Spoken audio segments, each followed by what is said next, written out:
हाँ डल गया, डल तो क्या। गुड इवनिंग बच्चों। Good evening sir. Good evening sir. Good evening sir. Good evening sir. Good evening sir. हाँ गुड जी, इवनिंग सर। लास्ट क्लास तक का कोई डाउट किसी का? Sir DBP solution. Yes sir, मुझे डाउट एक एक मिनट। मुझे भी है। अच्छा गुड पहले इवनिंग एक मिनट पहले डीपीपी की बात कर लूं। डीपीपी में कल से आपको 3 नजर आ रहे होंगे। यस सर, 2 तो कर लिए उसमें। 2 ही करने थे, दूसरा भी हाँ, कंप्लीट सर, 2 हो पाता नहीं हो पाता पता नहीं। तीसरा अभी अटेम्प्ट नहीं करना, जब मैं बताऊंगा तभी करना, क्योंकि एक बार अटेम्प्ट कर लिया तो दोबारा नहीं कर पाओगे फिर अटेम्प्ट। ठीक है, तो तीसरा अभी अटेम्प्ट नहीं करना बेटा। बोलो। सर मैं इसकी डीपीपी चली गई सर, अटेम्प्ट नहीं की तो। चली गई सर नहीं शो हो रही सर पोर्टल सर पे। सेकंड वाला कर सकते थे? सर सेकंड डीपीपी तक करो, आगे डीपीपी लाइव रहेंगी, बता देंगे आपको कब करनी है आपने अटेम्प्ट बेटा। सर डीपीपी 2 का ही क्वेश्चन था एक। अभी आज पढ़ा लूं उसके बाद पूछना डीपीपी 2 का, तो क्योंकि आज उसका कुछ पोर्शन रहता है। ठीक है सर। और कुछ? सर एक क्वेश्चन पूछूं? बोल बेटा। सर जो सर ये फोर्स है सर इलेक्ट्रोस्टैटिक, सर वो कंजर्वेटिव है कि नॉन कंजर्वेटिव है? कंजर्वेटिव है, हम आगे प्रूव भी करेंगे इसको। सर मुझे सर। एक और क्वेश्चन था। सर लाइक जैसे अगर एक चार्ज Q1 मीडियम 1 में है और एक चार्ज Q2 मीडियम 2 में है, तो फिर सर इस सिस्टम का एप्सिलॉन नॉट डिफाइंड होगा? अभी तो मैंने वो मीडियम चेंज होने पे क्या होता है यही नहीं बताया, जब वो बताऊंगा तब ये क्वेश्चन पूछना। और ऐसे क्वेश्चन हमारे लेवल पे नहीं है बेटा, अगर 2 डिफरेंट मीडियम आ जाए तो। ठीक है सर। ओके। सर आज क्वेश्चन करा हुआ है ना? आज क्वेश्चन की प्रैक्टिस कराऊंगा और कुछ नए कॉन्सेप्ट्स भी मिलेंगे बेटा। Yes sir. कोई और डाउट जो अब सर। तक पड़ा है उसमें? हाँ सर वो आपने कहा था कि इंसुलेटर को के पास में अगर चार्ज बॉडी लेके आते हैं तो उसमें चार्ज का सेपरेशन हो जाता है। चार्ज का एक्चुअली उसके अंदर पोलराइज होते हैं, जिसकी वजह से हमें एंड वाली सरफेसेस पे चार्जेस नजर आते हैं, पॉजिटिव और नेगेटिव। चार्ज फ्लो तो नहीं करते उसमें ना? लो नहीं कर सकते, बिल्कुल भी नहीं। सर अगर 2 इंसुलेटर सेम इंसुलेटर है, like hmm. Plastic and plastic, उनको आपस में रब करें तो किस पे कौन सा चार्ज आएगा? देखो रब करने पे तो हम जबरदस्ती एक मटेरियल से दूसरे मटेरियल पे कुछ इलेक्ट्रॉन भेज रहे हैं। अब वो सिचुएशन पे डिपेंड करता है। एक्चुअल में अगर मैं बिल्कुल आइडियल सिचुएशन लेके चलूं, बिल्कुल सेम मटेरियल है, तो जितने ये लूज करेगा उतने इसे भी लूज करने चाहिए, 0 के 0 रह जाएंगे। Okay sir. ये अगर मैं आइडियल सिचुएशन की बात करूं, लेकिन रियल लाइफ जो है वो आइडियल सिचुएशन से बहुत अलग है। अभी तो हम रियल लाइफ से बहुत दूर हैं, हमें सिर्फ आइडियल सिचुएशन की बात करनी है अभी बस। हाँ बेटा कोई कुछ पूछ रहा था? अजय। Yes sir. सर वो पोलराइज वाला अपन आगे देखेंगे ना? किसी एक्सटर्नल इलेक्ट्रिक फील्ड में कंडक्टर और इंसुलेटर कैसे बिहेव करते हैं ये पूरा समझाऊंगा आपको, लेकिन पहले इलेक्ट्रिक फील्ड तो पढ़ लें तब समझाऊंगा ना। सर कोई टेस्ट है? कल टेस्ट नहीं है, कल फर्स्ट वीकेंड है, उसमें टेस्ट नहीं है, नेक्स्ट वीकेंड से टेस्ट स्टार्ट होंगे बेटा। Okay sir. चलो स्टार्ट करें आगे फिर। Yes sir. Yes sir. अभी तक जो पढ़ा है एक बार उसे समझ लो। हमने सबसे पहले चार्जेस की बात की, चार्जेस कैसे किसी बॉडी को चार्ज बॉडी में कैसे कन्वर्ट करना है। फिर हमने बात की कुलम्ब्स लॉ की। कुलम्ब्स लॉ में हमें एक सिंपल सा फॉर्मूला मिल गया फोर्स का, ठीक, लेकिन उस फॉर्मूले का अब यूज कैसे करना है जरा वो समझे। पहले मैं आपको कुछ और अच्छे एग्जांपल्स बताऊंगा। चलो पहले तो सिंपल एग्जांपल देखते हैं, फिर अच्छे एग्जांपल पे आते हैं। उस फोर्स की हेल्प से हमें क्वेश्चंस को कैसे हैंडल करना है, मैं कुछ बेसिक क्वेश्चन से समझा रहा हूं पहले आपको। सब कुछ वैसा ही जो 11 में किया था एफबीडी, ये सब कुछ वैसा ही चलेगा, सिर्फ एक इलेक्ट्रोस्टैटिक फोर्स और नया आता रहेगा। देखिए भाई पहला क्वेश्चन आज का, 2 particles of identical mass m, दोनों के mass m and charge q दोनों में है, are suspended from the same point with the help of identical strings of length l, दोनों की लेंथ l दे रखी है l। Each as shown in the figure. If the angle made by the strings with the vertical in equilibrium condition is theta, determine the value of m in terms of given parameter. हमें m निकालना है। अब simple देखो, इन दोनों bodies को, दोनों symmetrical हैं। किसी एक बॉडी का अगर मैं एफबीडी बना लूं तो मेरा काम हो सकता है। मैं लेफ्ट वाली बॉडी का एफबीडी बना रहा हूं क्योंकि स्पेस मेरे पास यहां पर है। इसमें नीचे लगेगा mg, वेट हमेशा वर्टिकली डाउनवर्ड लगता है। Tension is always along the string and away from body, tension इधर लगेगी। और इन दोनों में जो रिपल्सिव फोर्स होगा वो इस बॉडी पे लेफ्ट में लगेगा। Yes sir. इलेक्ट्रोस्टैटिक फोर्स, ये 3 फोर्स इस बॉडी पे लग रहे हैं जिसकी वजह से ये बॉडी इक्विलिब्रियम में है, यानी कि इन तीनों का रिजल्टेंट 0 होगा, बाकी काम वही 11 का। Yes sir. भाई यहां पे एंगल थीटा, यही वाला थीटा, तो टी साइन थीटा की वैल्यू इलेक्ट्रोस्टैटिक फोर्स की इक्वल होगी, जो K Q square upon are square होगा। Yes sir. लेकिन आर क्या वो निकालना पड़ेगा। ये एल है, ये थीटा, तो ये डिस्टेंस एल साइन थीटा का, ठीक है। तो पूरा डिस्टेंस हो जाएगा 2l साइन थीटा का स्क्वायर। देखो जी, यहां तक क्या पहला स्टेप समझ में आ रहा है?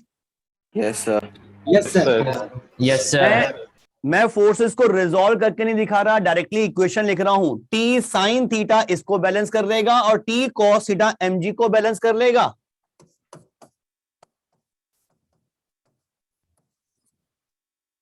क्लियर? और मुझे निकालना क्या है? मुझे तो निकालना है m, तो मैं सिंपली दोनों को डिवाइड कर दूं, जो t मेरा अननोन है वो भी खत्म हो जाएगा। इन दो इक्वेशन को, फर्स्ट को सेकंड से डिवाइड करूं तो मुझे मिलेगा tan theta is equals to K Q square upon 4l square sine square theta upon mg, और हमें चाहिए m, तो मुझे नहीं लगता कोई मुश्किल काम है। K Q square upon 4l square sine square theta into g, और यहां से tan थीटा आ जाएगा डिनोमिनेटर में, ये मिल जाएगा m। Yes sir. Yes sir. Yes. सारा डाटा मुझे दे रखा है इसमें। k तो कांस्टेंट है, मुझे पता है 9 × 10⁹ होता है, q गिवन है, l गिवन है, थीटा गिवन है, g भी मुझे पता है क्या होता है, तो मैं m कैलकुलेट कर सकता हूं इस फॉर्मूले से। इजी है। Yes sir. Yes sir. Sir ऐसे पेंडुलम वाले क्वेश्चन मुझे नहीं लगता कोई दिक्कत आनी चाहिए, आराम से कर सकते हो। Yes sir. Yes sir. Yes sir. Yes sir. Theta constant होता है। tan theta is equal to a by g, वो वाले मेथड से। tan theta is equal to a by g। Sir pseudo force की बात कर रहा है वो। Pseudo force sir. यहाँ पे एक्सप्रेशन किसके पास है? Sir force, repulsive force sir. Repulsive force है, एक्सप्रेशन किसके पास है? इसको सूडो फोर्स की तरह यूज करना चाहते हो? हाँ सर सर। वो तो पहले से इनर्शिया पे है। कर सकते हो, लेकिन एक्चुअल में सिस्टम में सूडो फोर्स की जरूरत नहीं है, क्योंकि सिस्टम ऑलरेडी इनर्शियल फ्रेम में इक्विलिब्रियम में है। तो मैं सूडो फोर्स क्यों यूज करूं? सिंपल सा कॉन्सेप्ट है मेरे पास, क्वेश्चन को मैं क्यों कॉम्प्लिकेट बनाऊं? क्लियर है? Yes sir. Yes sir. Clear. Next question sir. अभी ये बहुत आसान क्वेश्चन से शुरू हुआ है। नेक्स्ट क्वेश्चन का जवाब मुझे आप लोगों से चाहिए विद इन 30 सेकेंड्स। बहुत आसान क्वेश्चन है, पढ़ना और आंसर देना, पूरा काम 30 सेकेंड्स के अंदर होना चाहिए। देखिए बेटा, मैं ला रहा हूं ये क्वेश्चन जल्दी से।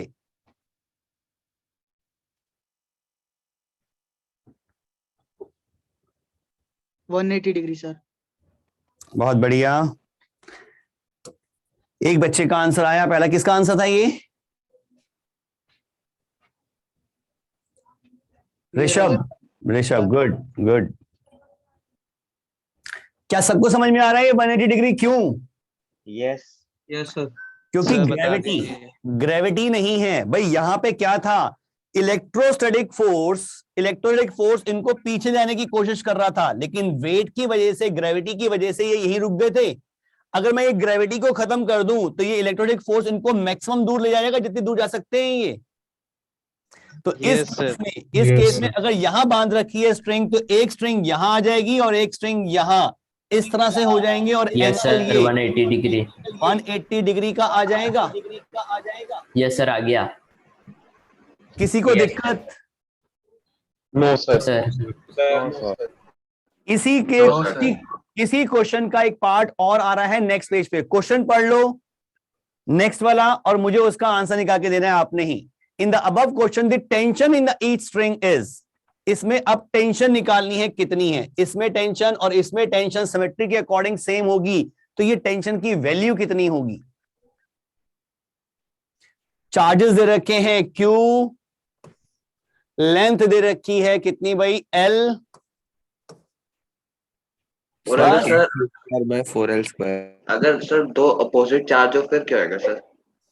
अगर ये अपोजिट चार्जेस होते तो ये अट्रैक्ट होते, तो ये तो ऐसे ही रुक जाते, यस सर। अलग ही नहीं होते सर फिर ये तो। होगा डी इसमें आंसर क्या आएगा? सर बी बी बी या D? D sir D D या डी आएगा?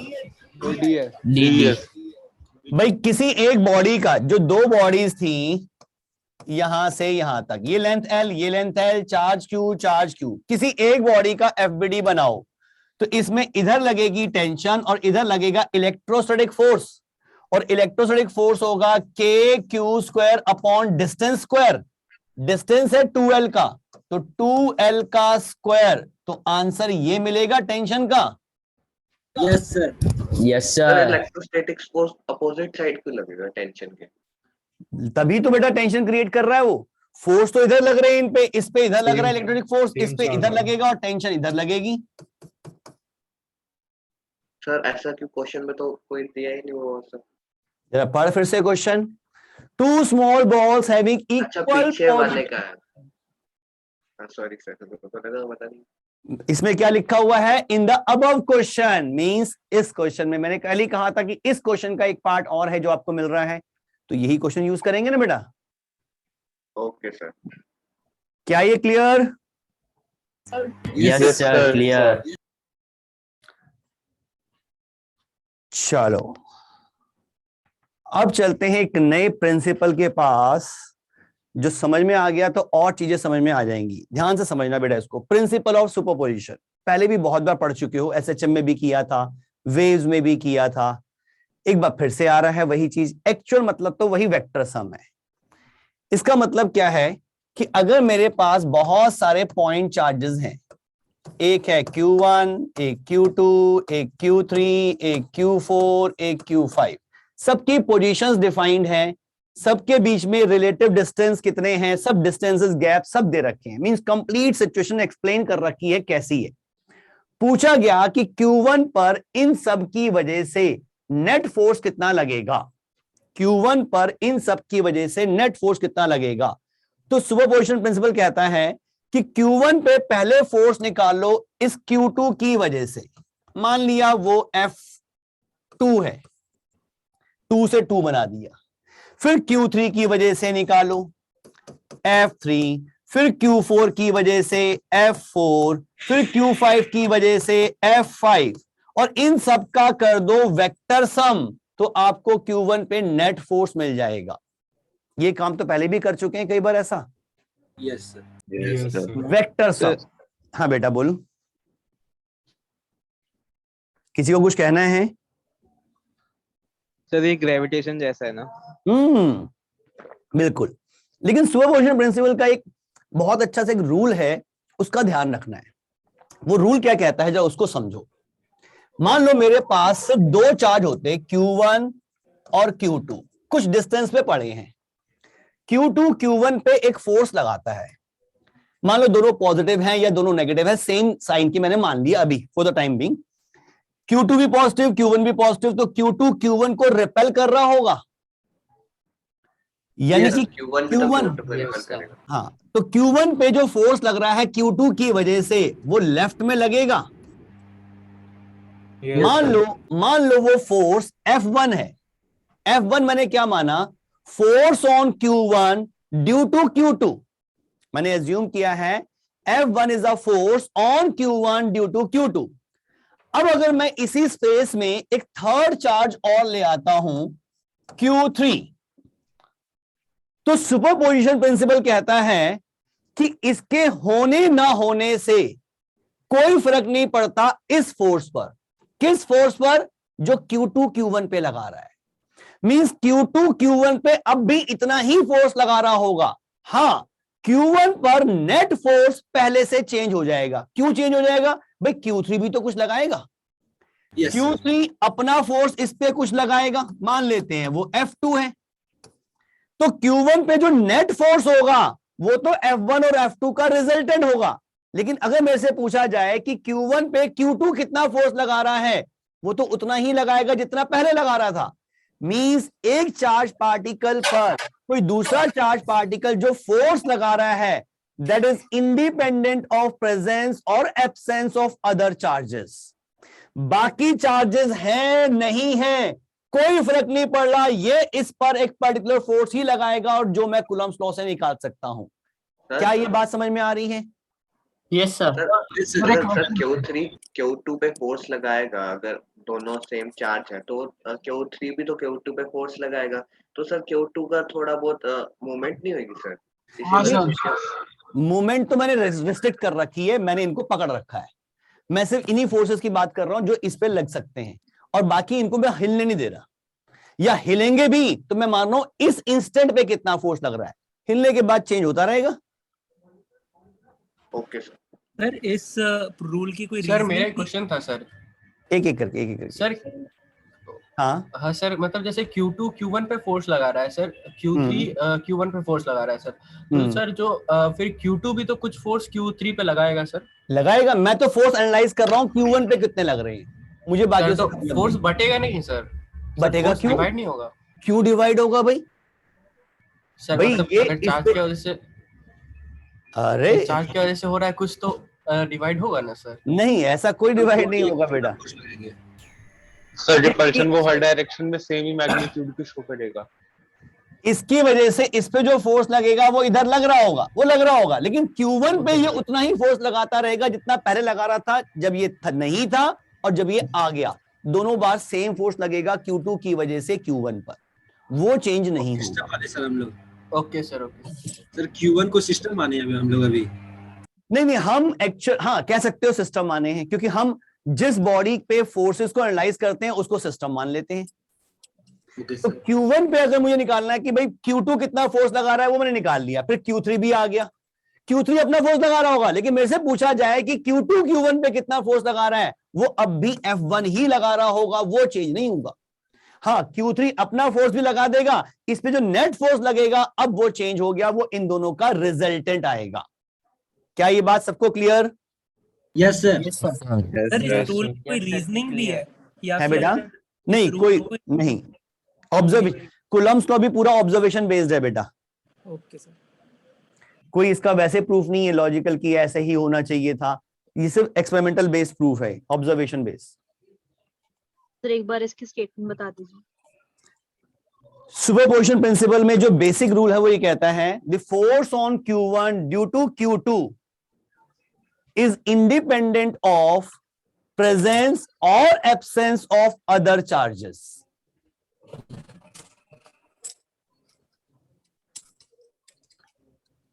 क्या ये स्टेटमेंट क्लियर? सर एक बार रिपीट कर देना please. The force on Q1 due to Q2 is independent of presence or absence of other charges.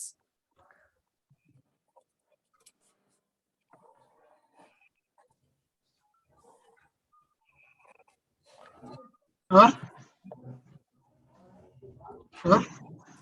बेटा। मतलब जब Q3 या Q2 पे फोर्स लगाएगा तो फिर सर तो फिर जो Q2 जो Q1 पे फोर्स लगा रहा है उसका मैग्नीट्यूड चेंज नहीं होगा? नहीं बेटा, Q2 का फोर्स Q1 पे उतना ही रहेगा, ये है नहीं है कोई फर्क नहीं पड़ रहा। ये आपस में फोर्स लगा रहे होंगे, लग रहे होंगे, उन पे एनालाइज कर रहे हैं तब देखेंगे उन पे कितना फोर्स लग रहा है। अभी हम ये एनालाइज कर रहे हैं कि Q1 पे कितना फोर्स लग रहा है, तो Q1 पे फोर्स Q2 की वजह से F1 जो पहले लग रहा था इसकी एब्सेंस में, इसकी प्रेजेंस में भी Q2 Q1 पे उतना ही फोर्स लगाएगा। हाँ, इसकी प्रेजेंस में Q3 भी फोर्स लगा देगा, लेकिन इसका फोर्स चेंज नहीं होगा।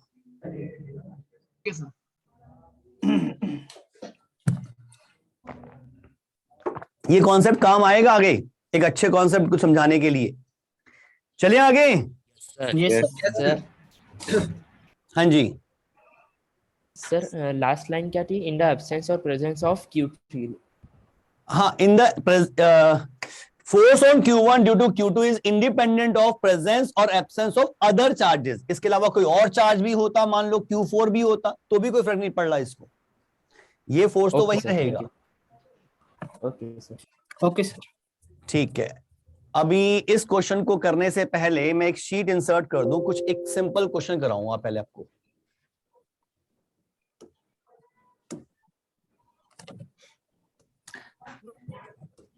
देखो भाई,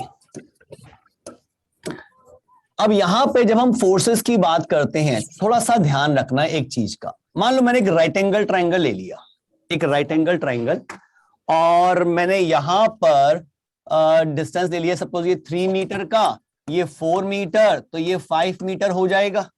इस राइट एंगल ट्राइंगल के वर्टिसेस पे मैंने कुछ चार्जेस रख दिए।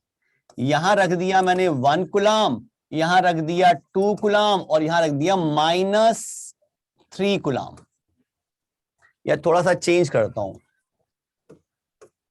डायरेक्शन दिखानी आसान हो जाए, ऐसे रख दिए 1 कूलम, 3 कूलम एंड -2 कूलम। किसी का माइक ऑन है बेटा? हाँ, ये चार्जेस मैंने रख दिए। क्वेश्चन है, ध्यान से समझना इस क्वेश्चन को, क्योंकि हमें फोर्सेस को कैसे डील करना है ये आना चाहिए। कब हमें चार्जेस का साइन लेना है, कब चार्जेस का साइन नहीं लेना, ये बहुत इंपॉर्टेंट है इलेक्ट्रोस्टैटिक्स में। यहीं पे बच्चे कंफ्यूज हो जाते हैं, सर यहां साइन क्यों नहीं लिया, यहां साइन क्यों ले लिया। तो अभी से समझाना शुरू कर रहा हूं, इसका ध्यान रखना। ये 3 चार्जेस हैं, हमें निकालना है force on 1 coulomb charge, 1 coulomb charge,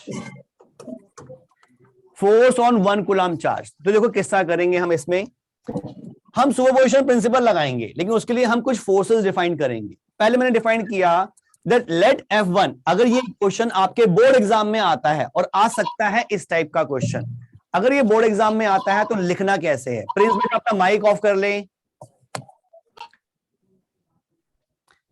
board exam में आता है तो लिखना कैसे है। सबसे पहले आप कुछ फोर्सेस डिफाइन करोगे, आप लिखोगे लेट, थोड़ा स्पेस चाहिए, अलग से लिख देता हूं, late F1 be the force on 1 coulomb charge due to 3 coulomb charge।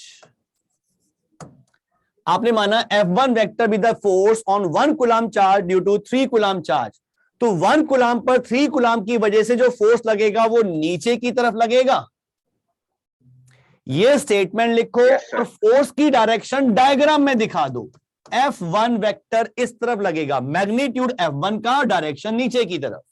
और इस F1 की वैल्यू क्या होगी वो कैलकुलेट कर लो, वो होगी 9 इंटू 10⁹ मींस K की value into Q1 Q2 upon R square. देखो ठीक लिखा है डाटा? Yes sir. 9 कट जाएगा और आंसर आ जाएगा 3 इंटू 10⁹ न्यूटन। फिर आप डिफाइन करेंगे let force on 1 coulomb charge due to -2 coulomb charge is F2 vector. अब ये F2 वेक्टर की डायरेक्शन डायग्राम में दिखाएं तो वो राइट साइड में आएगी। Yes sir. यहां पे आपको वेक्टर दिखाने की जरूरत नहीं भी है, दिखा दो तब भी ठीक है, नहीं दिखाओ तो भी ठीक है, क्योंकि आप जनरली अभी तक एफबीडी में क्या कर रहे थे, फोर्सेस की डायरेक्शन दिखाते थे और उसके साथ उसका मैग्नीट्यूड लिखते थे। यस, यही कॉन्सेप्ट यहां पे है। अब जब मुझे डायरेक्शन गलत बनाएंगे, उस टाइम नहीं होनी चाहिए थी। बेटा ये नेगेटिव चार्ज पॉजिटिव चार्ज को अट्रैक्ट नहीं करेगा। हाँ हाँ हाँ ठीक है सर। फोर्स तो राइट में ही लगेगा, ठीक है। अब इस F2 की वैल्यू निकालें तो F2 की वैल्यू आएगी हमारे पास 9 into 10⁹ into Q1 into Q2 upon R square. ध्यान से देखो मैंने यहां पे -2 नहीं लिखा, मैंने सिर्फ +2 लिखा है। जब भी हम किसी ऐसी चीज को कैलकुलेट कर रहे हैं जो वेक्टर क्वांटिटी है, जैसे हम बात कर रहे हैं फोर्स की, नेक्स्ट आएगा इलेक्ट्रिक फील्ड, वो भी एक वेक्टर क्वांटिटी है। जब भी वेक्टर क्वांटिटी को निकालना है तो उसका मैग्नीट्यूड निकालते समय चार्जेस के साइन की जरूरत नहीं है, वो साइन एक्चुअल में उसकी डायरेक्शन को इंडिकेट करेगा। डायरेक्शन तो मैंने डायग्राम में दिखा दी, बाकी मुझे क्या चाहिए, मैग्नीट्यूड, और मैग्नीट्यूड कभी नेगेटिव नहीं होता, तो मुझे चार्जेस को विद साइन इस फॉर्मूले में पुट करने की जरूरत नहीं है। क्या ये बात clear? Yes sir. Yes sir mode of yes sir. Sir वैसे भी स्क्वायर लगा होता है तो नेगेटिव चार्ज तो वैसे भी हो ही जाता है। अरे स्क्वायर कहाँ होता है, Q1 Q2 होता है। मोड है अच्छा, ना, नहीं, मोड okay, ऑफ Q2। भाई वो तो मैग्नीट्यूड के लिए कह सकते हो, जनरली हम क्या करते हैं फॉर्मूले में तो Q1 Q2 लिखते हैं, लेकिन Q1 Q2 की वैल्यू जब हम पुट करते हैं तो उनके साइन पुट नहीं करते, क्योंकि हम सिर्फ मैग्नीट्यूड निकाल रहे हैं और मैग्नीट्यूड तो कभी नेगेटिव होता ही नहीं है, तो हम यहाँ पे सिर्फ उन चार्जेस की क्वांटिटी लिखते हैं, चाहे वो नेगेटिव में हो चाहे वो पॉजिटिव में। क्या ये बात क्लियर हो रही है? Yes sir clear. Yes sir. यहां पर आएगा नीचे 16 और ये 2 से कैंसिल करूंगा तो 8, तो ये आ जाएगा 9/8 इंटू 10⁹ न्यूटन। जब मेरे को F1 मिल गया F2 मिल गया तो इन दोनों का वेक्टर सम करके नेट फोर्स इस तरफ आएगा। Yes sir. और इस नेट फोर्स की वैल्यू मैं लिख सकता हूं √of F1 square plus F2 square. Calculation का पार्ट तो आप कर लोगे, यह आ जाएगा √3 स्क्वायर प्लस 9/8 का स्क्वायर इंटू 10⁻, दोनों में सेम आ रहा है 9 न्यूटन। इसको सिंप्लीफाई कर दोगे तो आपको मैग्नीट्यूड मिल जाएगा। और डायरेक्शन डायग्राम में दिखा रखी है, आप बता सकते हो भाई अगर ये एंगल मैं मान लूं थीटा का है तो ये थीटा निकालना आपके लिए कोई मुश्किल काम नहीं है, वेक्टर एडिशन तो आपने कर ही रखा है। 8/3 tan थीटा। भाई दो वेक्टर्स को ऐड ही तो करना है हमें बस, और वो एडिशन मुझे नहीं लगता कोई मुश्किल काम है, और वो परपेंडिकुलर वेक्टर्स हैं। बस ध्यान ये रखना है जब आप फोर्स का मैग्नीट्यूड निकाल रहे हो तो चार्जेस को विद साइन पुट करने की जरूरत नहीं है, पॉजिटिव वाला पार्ट ही लो बस, नेगेटिव की जरूरत नहीं पड़ेगी। क्या ये बात clear? Yes sir. Yes sir. Sir board में ऐसे क्वेश्चन बिल्कुल आते हैं, थोड़े से इससे मुश्किल आ जाएंगे, बहुत आसान क्वेश्चन आते हैं। चले आगे। Yes sir. Yes sir. Yes sir. अब आते हैं इस क्वेश्चन पे। थोड़ा सा एक पिछले स्लाइड पे कर दो। एक मिनट, ये ले बेटा। ओके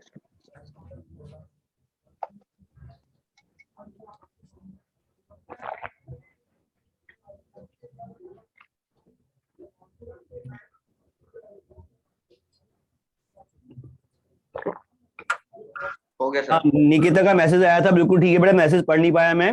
माइक ऑन करके बोल दिया करना बेटा, मैसेज कई बार रह जाता है पढ़ते पढ़ते, पढ़ाते पढ़ाते। किसी को दिक्कत इस क्वेश्चन में? No sir. No sir. चलो अब नेक्स्ट क्वेश्चन देखो, अभी मैं ही करूंगा, आपके लिए करने के लिए डीपीपीज हैं, उनमें से करोगे, जो मैं पूछूंगा वो आप बता देंगे बेटा। सुन ले नेक्स्ट क्वेश्चन को। 3 charges QA, QB, QC are placed on the vertices of a triangle of side length L, यानी कि इक्विलेटरल ट्रायंगल है। Another charge capital Q is kept at the center O of a triangle as shown in the figure. Determine the magnitude of the net force acting on the charge Q if, दो condition दे रखी हैं। इसके लिए भी 11th के vectors का एक basic है, फर्स्ट पार्ट को अगर मैं लेके चलता हूं तो जरा उस चीज को पहले रिवाइज कर लें एक बार। आपने 11th में पढ़ा था कि दो वेक्टर्स अगर इक्वल मैग्नीट्यूड के हैं, एफ ही ले लिया चलो, और अपोजिट डायरेक्शन में हैं तो उनका रिजल्टेंट 0 होता है। Yes sir. कह सकते हो कि इनके बीच में 180 का एंगल है। तो 3 ले लूं मैं इक्वल मैग्नीट्यूड के, ए और एक ही प्लेन पे लाई कर रहे हैं, को प्लेनर है, और हर दो कॉन्जिक्यूटिव के बीच में एंगल 120 डिग्री का है, मींस इक्वली एंगल डिस्ट्रीब्यूट कर दिया। इन तीनों का रिजल्ट कितना होता है? 0 सर। 4 ले लूं तो 90 डिग्री पे 0। 5 ले लूं तो नॉट 0। ये एंगल 72 डिग्री के सारे, और सभी के मैग्नीट्यूड्स इक्वल, तो भी रिजल्टेंट इन केस में 0 ही आता है। याद है कुछ ऐसा वेक्टर्स में किया था? Yes sir. अगर इक्वल मैग्नीट्यूड्स के कोप्लेनर वेक्टर्स हैं और हर दो कॉन्जिक्यूटिव वेक्टर्स के बीच में एंगल सेम आ रहा है, मींस 2 पाई को इक्वल पार्ट्स में डिवाइड कर दिया गया, तो उन सब वेक्टर्स का रिजल्टेंट हमेशा 0 आता है। ये ध्यान रखना है, इसकी जरूरत आगे भी पड़ेगी अभी किसी क्वेश्चन में। अब इस क्वेश्चन को देखें। पहले में कहा उसने कि तीनों चार्जेस इक्वल हैं, मींस ए पार्ट के लिए जो फिगर बन रही है उसमें यहां पे कैपिटल क्यू, यहां कैपिटल क्यू, यहां कैपिटल क्यू और सेंटर पे भी कैपिटल क्यू ही लगा दिया। तो इस पर इसकी वजह से फोर्स लगेगा इस डायरेक्शन में, इसकी वजह से इस डायरेक्शन में, इसकी वजह से इस डायरेक्शन में, और तीनों फोर्सेस की वैल्यू सेम होगी सिमेट्री से। Yes sir, yes sir, yes sir. और इनके बीच में एंगल होगा भी 120 120 120। Yes sir, yes sir. तो इस केस में तो नेट फोर्स 0 आ गया। Yes sir, net 0। पहला पार्ट तो बहुत सिंपल। जो दूसरे पार्ट की तरफ मूव करें, बी पार्ट, बी पार्ट में क्या कह रहा है कि उसी ट्रायंगल में जो फोर्स चार्जेस हैं, क्यू ए की वैल्यू तो क्यू, क्यू बी की वैल्यू 2q और क्यू सी की वैल्यू 3q है, और सेंटर पे रखा हुआ है हमने कैपिटल क्यू। अब तो नेट 0 नहीं है, अब तो नेट 0 नहीं है, तो अब हमें नेट फोर्स निकालना पड़ेगा। ऐसे सिस्टम के लिए दो मेथड यूज कर सकते हो, अभी तो एक ही बताता हूं, पहले उसी को समझ लो। इस क्यू की वजह से इस तरफ फोर्स लगेगा। Yes sir. अगर ये फोर्स मैं मान लूं एफ का है, और ये एफ मैं निकाल सकता हूं आराम से, कोई मुश्किल काम नहीं है। ये एफ कितना होगा उसके लिए मुझे चार्जेस तो पता है, बाकी डिस्टेंस निकालना है। अगर इस इक्विलेटरल ट्रायंगल की साइड एल की है तो ये डिस्टेंस कितना होगा?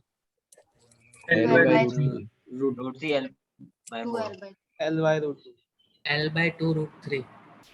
सबके आंसर अलग अलग आ रहे हैं। ये लेंथ होती है √3/2L, सॉरी √3/4L, उल्टा बोल गया, √3/2L, और उसका 2/3, √3/2L का 2/3, 2 कटेगा तो ये आएगा L/√3। मैंने कैसे निकाला ये समझ में आ रहा है?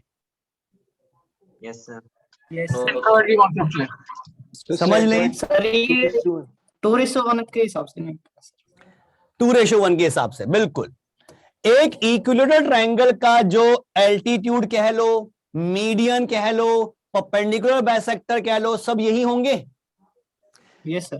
इसकी लेंथ अगर L की है तो ये लेंथ जो होती है व्हाइट वाली, ये √3/2 टाइम्स L होगी। और ये जो सेंट्रॉइड है या इन सेंटर है या सरकम सेंटर कह लो, क्योंकि सारे पॉइंट एक ही होंगे इक्विलेटरल ट्रायंगल में, तो ये इसको 2:1 में डिवाइड करता है इक्विलेटरल ट्रायंगल के केस में। तो ये लेंथ जो होगी इसका 2/3 होगी, तो इसका 2/3 निकाला तो 2 कैंसिल हो गया, √3 कैंसिल हुआ, बच गया L/√3। क्या ये बात क्लियर? Yes sir. यानी कि इस F की वैल्यू देखूं तो मिल सकती है KQ² अपॉन L/√3 का स्क्वायर। यही होगी इस F की वैल्यू जो मैंने डायग्राम में दिखाई है। Yes sir, yes sir, yes sir. Simplify कर लूंगा तो आ जाएगा 3KQ²/L²। इस स्टेप तक कोई दिक्कत? No sir.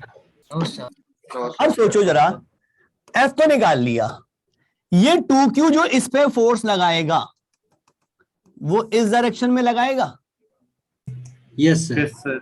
उसका मैग्नीट्यूड क्या होगा? वो 2F हो जाएगा। Yes sir, yes sir. देखो डिस्टेंस तो वही रहा, एक चार्ज नहीं है, लेकिन दूसरा चार्ज Q की बजाय 2Q हो गया, तो ये 2F हो जाएगा। सर। Yes sir. F तो मुझे निकाल ही लिया। ऐसे ही ये तीसरा चार्ज जो इस पे फोर्स लगाएगा इस तरफ, वो 3F हो जाएगा। Yes sir. और मुझे इन तीनों का रिजल्टेंट ही तो निकालना है बस। Yes sir, yes sir. Component से कर ले। Sir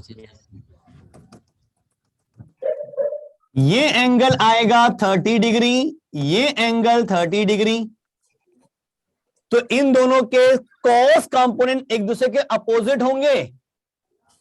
yes sir. 2F cos 30 और F cos 30 का रिजल्टेंट इधर बचेगा। F cos 30 होता है √3/2, क्या ठीक लिखा है? इसका f sin 30 2f sin 30 means ऊपर आएगा 3f sin 30, 3f sin 30, 3f sin 30 f, 3f/2 ऊपर और 3f नीचे मींस नीचे की तरफ आएगा 3f/2। Yes sir. देख लो कहीं कोई दिक्कत हो पूछ लेना बेटा, क्योंकि मेरी उम्मीद है कि इतना वेक्टर्स तो सबको आता होगा। Yes sir. यस सही सर, कोई दिक्कत नहीं है। अब इन दोनों का रिजल्टेंट निकालना है, फिर आसान काम भाई। इसमें से f/2 तो मैंने कॉमन ले लिया, अंडर रूट में रह जाएगा √3 का स्क्वायर प्लस 3 का स्क्वायर, यानी कि 12 मतलब 2√3। Yes sir. Yes sir. 2 कटेगा तो √3f, यानी कि नेट फोर्स जो आ रहा है वो √3f का आ रहा है। Yes sir. Yes sir. Net force आ रहा है √3f। f मैं निकाल चुका हूं तो सिर्फ √3 से ही तो मल्टीप्लाई करना है बस, मेरी कैलकुलेशन का काम आसान हो गया इससे। एक f मानने से मुझे बार बार इतनी बड़ी टर्म्स नहीं लिखनी पड़ी। मैंने एक f माना, उसी की टर्म्स में दूसरा फोर्स, उसी की टर्म्स में तीसरा फोर्स कह के रिजल्टेंट निकाल लिया और फाइनल में मैं f को पुट कर दूंगा। क्या ये प्रोसेस ठीक है? Yes sir. कैसे निकाला, कोई दिक्कत तो नहीं इसमें? नहीं। हाँ बेटा। सेंटर का मतलब हमेशा सेंट्रोइड होता है ना। देखो इक्विलेटरल ट्रायंगल की अगर मैं बात कर रहा हूं तो सेंटर का मतलब centroid, incentre, circumcentre, orthocentre, कुछ भी कह लो, सब एक ही है। अगर भाई हमें क्वेश्चन में दे रखा है इक्विलेटरल ट्रायंगल। हाँ बेटा। सर 2f cos 30 का सर कंपोनेंट f √3/2 होगा, जो कंपोनेंट किया है सर आपने? नहीं बेटा, 2f का तो होगा 2f cos 30 इस तरफ और f cos 30 इधर, तो उन दोनों का तो f cos 30 बचेगा। Yes sir. Yes sir. मैंने डायरेक्टली इन दोनों के कंपोनेंट्स का रिजल्टेंट निकाल लिया है। Okay sir. Okay sir. Yes sir. और इन दोनों के साइन कंपोनेंट्स को ऐड किया तो ऊपर ये आ रहा है और नीचे है 3f, तो बचा क्या? नीचे 3f/2। Yes sir. कहीं किसी को अभी भी दिक्कत है पूछ लो बेटा। No sir. Sir second method कौन सी? क्या बेटा? सेकंड मेथड आपने बोली थी वो वेक्टर फॉर्म से होता है, वो हम करेंगे वेक्टर फॉर्म में बेटा। वो आई क्या, क्योंकि जब एक से ज्यादा दो से ज्यादा वेक्टर्स हो जाते हैं तो कई बार हमें वेक्टर फॉर्म हेल्प करती है। अगर ये समझ में आ रहा है तो ये जल्दी, इसमें कम टाइम लगेगा, वेक्टर फॉर्म से थोड़ा सा ज्यादा टाइम लगेगा। सर बोल बेटा।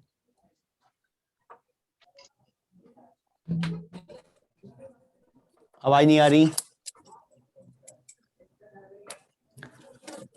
अजय कुछ पूछना है? No sir. सर एक बार रिपीट कर दीजिए सर, ये दोबारा से। देख बेटा, ये समझ में आ गया, ये f 2f 3f है। क्या ये समझ में आ गया है बेटा? ये तो आ गया। देख बेटा, हमारे पास इधर फोर्स आया 3f का, इधर फोर्स आया f का, इस तरफ फोर्स आया 2f का, एंगल है 120 120 120। मैंने बेस के पैरेलल लाइन ड्रॉ की और ये इसको एक्सटेंड कर दिया। ये एंगल 30 डिग्री का होगा और ये एंगल 30 डिग्री का होगा। क्या ये क्लियर है? Yes sir. नेक्स्ट पिक्चर में मैंने क्या किया, इनको रिजॉल्व कर दिया। 3f तो नीचे था, ऐसे ही रखा, इस तरफ आ जाएगा f cos 30 और ऊपर आ जाएगा f sin 30। इस f को रिजॉल्व किया दो रेक्टेंगुलर कंपोनेंट्स में। 2f को रिजॉल्व करेंगे तो इधर आएगा 2f cos 30 और ऊपर आएगा 2f sin 30। क्या ये ठीक है? Yes sir. अब ये 2f cos 30 और f cos 30 अपोजिट डायरेक्शन में है, इन दोनों का रिजल्टेंट इधर बचेगा f cos 30। Yes sir. और ये दोनों सेम डायरेक्शन में है, ऐड होके बन जाएंगे 3f sin 30। 3f sin 30 का मतलब 3f/2, क्योंकि sin 30 की वैल्यू हाफ होती है। Yes sir. और नीचे है 3f। अभी तक क्लियर? Yes sir. अब देख लेफ्ट में cos 30 की वैल्यू होती है √3/2, तो इधर आ गया √3/2f, और नीचे इन दोनों का रिजल्टेंट नीचे की तरफ आ जाएगा 3f/2। आ गया सर। मैंने Yes, sir. डायरेक्टली ये लिख दिया था बस। हाँ यस सर, स्टेप थोड़ा सा इसमें इतने तो आने चाहिए, अभी 11th कर चुके हैं, इतना वेक्टर्स तो आना चाहिए बेटा। Yes sir. चलें आगे। Yes sir. Yes sir. चलो जी, ये हो गए दोनों पार्ट इसके। नेक्स्ट देखें question. 6 charges are placed at the corners of a regular hexagon as shown in figure. If an electron is placed at its center O, force on it will be, centre पे रखा है electron यहां पर, और charges को ध्यान से देखना, Q, 2Q, -2Q, 3Q, -Q, -2Q, और इलेक्ट्रॉन में बताना है नेट फोर्स किस डायरेक्शन में लगेगा। आप बताएं जल्दी से मुझे। बेटर है चैट पे भेजें आंसर, बोले कोई ना।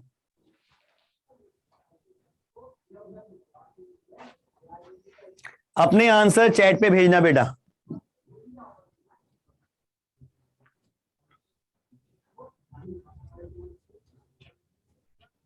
Yes sir. हाँ, एक आंसर मेरे पास आया है अभी अजय का, देखते हैं ठीक है कि नहीं, मुझे भी आंसर नहीं पता, निकालना पड़ेगा। सर वो गलती से हो गया था। अच्छा, चेंज कर दिया है, ठीक है। अभी मेरे को 3 आंसर मिले हैं, अजय, भवनीत और जानिश, और तीनों ही अलग मिल रहे हैं। अब किसी एक का ही ठीक होगा, 2 तो गलत होंगे। चेक करते हैं, देखें कोई चौथा ऑप्शन भी दे देता है तो। जल्दी से अपने आंसर्स चैट पे भेजें बेटा। कॉन्सेप्ट वही यूज करो जो पिछले क्वेश्चन में किया था। एक एफ मान लो तो समझाना करना आसान हो जाता है। सिद्धार्थ, तुषार, आंसर चौथा ऑप्शन में मिल गया मुझे। अब किसका ठीक है देखते हैं जरा। अमन, ये क्या लिख रहे हो? ABCD में से कौन सा आंसर है वो बताना है।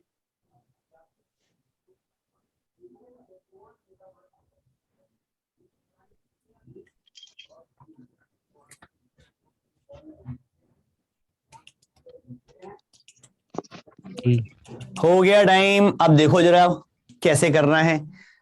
इस क्वेश्चन के लिए पहले मैंने ये एज्यूम कर लिया कि इलेक्ट्रॉन जो एक नेगेटिव चार्ज पार्टिकल है और क्यू चार्ज के बीच में जो फोर्स का मैग्नीट्यूड है वो मैंने मान लिया एफ का है, क्योंकि हर जगह क्यू की फॉर्म में ही है और बीच में इलेक्ट्रॉन है। तो मैंने मान लिया कि इलेक्ट्रॉन और चार्ज क्यू के बीच में अगर फोर्स एफ का है, तो यहां देखें, पहले ये वाला क्यू इसको अट्रैक्ट करेगा, इधर लगाएगा एफ। मैंने कहा कि ये एक मैग्नीट्यूड है, ये है मैग्नीट्यूड, ध्यान रखना। तो इलेक्ट्रॉन पे इस पॉजिटिव चार्ज की वजह से अट्रैक्टिव फोर्स लगेगा एफ का, इस 2q की वजह से लगेगा इधर की तरफ 2f, -2q की वजह से रिपल्सिव 2f, इस -2 की वजह से रिपल्सिव 2f, बाकी रह गए ये दोनों। 3q इसको अट्रैक्ट करेगा 3f से, -q इसको रिपेल करेगा f से। सारे फोर्सेस दिखा दिए? Yes sir. देखो अब ध्यान से, 2 फोर्स तो एग्जैक्टली कट रहे हैं, ये 2f और ये 2f कैंसिल। इस f और इस 3f का रिजल्टेंट रहा O से, अगर सेंटर को मैं O मान लूं, B की तरफ 2f का, इसका और इसका, ये f है, ये 3f है, ये 2f और f, 3f इधर लग रहा है D की तरफ। बस ये 2 फोर्स बचे, बाकी सब तो खत्म। और ये 3f है और वो 2f है। तो कुछ तो आंसर अच्छा ये 5F आ रहा है शायद, सर वो ई वाला भी है कुछ छोड़ दिया फोर्स मैंने क्या? सर, ये F ओ से ई, ए की वजह से F और 2F, 3F ही तो है सर, इसका ओ 3F ई वाला। ये सर 3F ही आया एडी के अलोंग तो। और 3F ही है। सर आंसर करेक्ट है, 3F ही है। ओसी की तरफ ही। ठीक है, तो इनका रिजल्टेंट जो होगा वो इस तरफ कहीं होगा, यस सर। हाँ सर। जीरो नहीं है, अलोंग OF नहीं है, अलोंग OC नहीं है, तो आंसर है डी। नो नो सर आपको कैसे पता चला कि इस साइड होगा?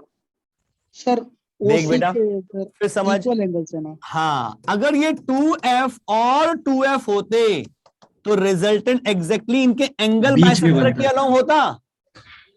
Yes sir. अगर दो फोर्स इक्वल मैग्नीट्यूड के होते हैं तो रिजल्टेंट एग्जैक्टली एंगल बाइसेक्टर के अलोंग होता है, लेकिन ये फोर्स बड़ा है उससे, तो रिजल्टेंट इसकी तरफ इंक्लाइंड होगा। Yes sir. यानी कि OC की तरफ ना होके OC से थोड़ा सा नीचे की तरफ होगा।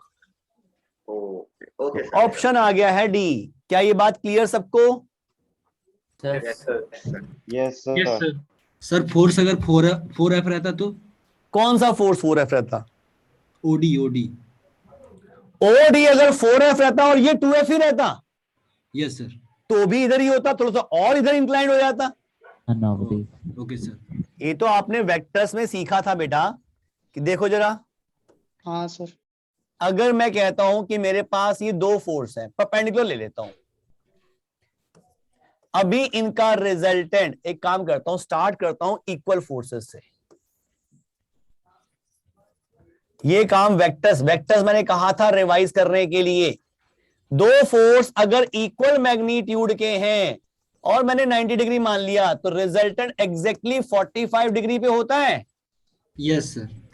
मैंने इस ए को तो वही रखा, इसको 2A बना दिया, तो अब रिजल्टेंट 2A की तरफ झुकना शुरू हो गया। Yes sir. यस और बड़ा कर दे, 4F बना दिया, 4A बना दिया, अब वो A ही रहा, अब रिजल्टेंट और इधर झुक गया। यानी कि अगर वेक्टर्स अनइक्वल मैग्नीट्यूड के हैं तो रिजल्टेंट उस वेक्टर की तरफ इंक्लाइंड होता है जिसका मैग्नीट्यूड ज्यादा है। ऐसे क्वेश्चन भी तो किए थे कि दो वेक्टर्स है बेटा। पूरा कब झुक जाएगा? मतलब पूरा तो कभी नहीं झुकेगा, वो तो तब होगा जब ये इनफाइनाइट हो जाएगा। Okay sir. इन्फिनिटी तो हम डिफाइन ही नहीं कर सकते, तो मैं कभी कह नहीं सकता कि एग्जैक्टली इस पैरेलल में आएगा, क्योंकि ये कुछ ना कुछ तो काम कर ही रहा है।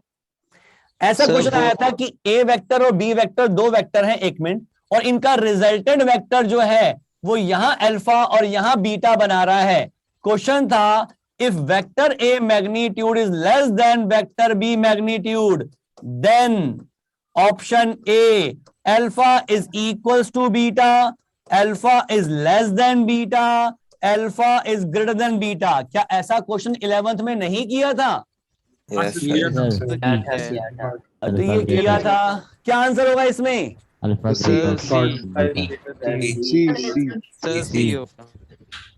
अरे बी बड़ा मैग्नीट्यूड है तो इसकी तरफ इंक्लाइंड होगा, तो बीटा छोटा हो जाएगा।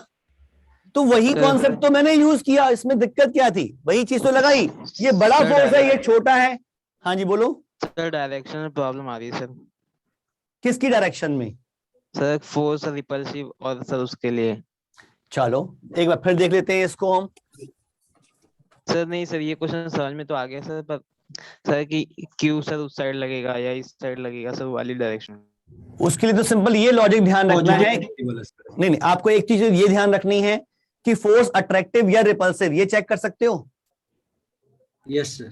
Yes sir. आपको ये ध्यान रखना है कि आप किसका FBD बना रहे हो, उस पर जो फोर्स लग रहा है उसकी डायरेक्शन दिखानी है, दूसरे की नहीं। बड़ा कंफ्यूजन होता है इसमें लेकर। ये देखो, अगर मैं लेता हूं कि एक चार्ज ये है Q1 और एक मैंने चार्ज ले लिया -Q2, अट्रैक्टिव फोर्स होगा दोनों में।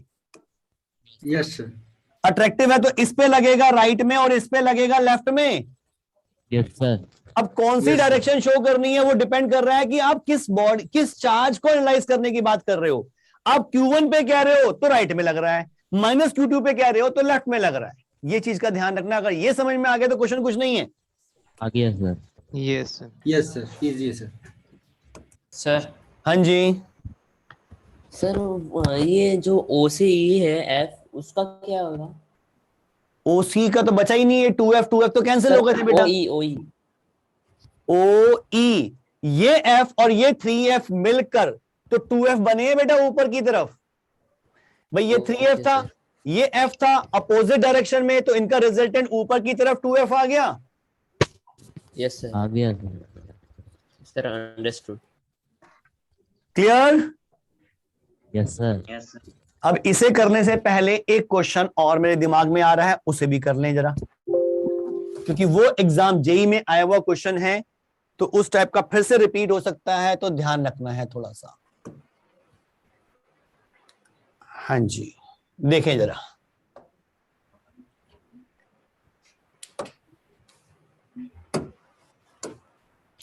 पहले एक सिंपल सा फंडा देखो।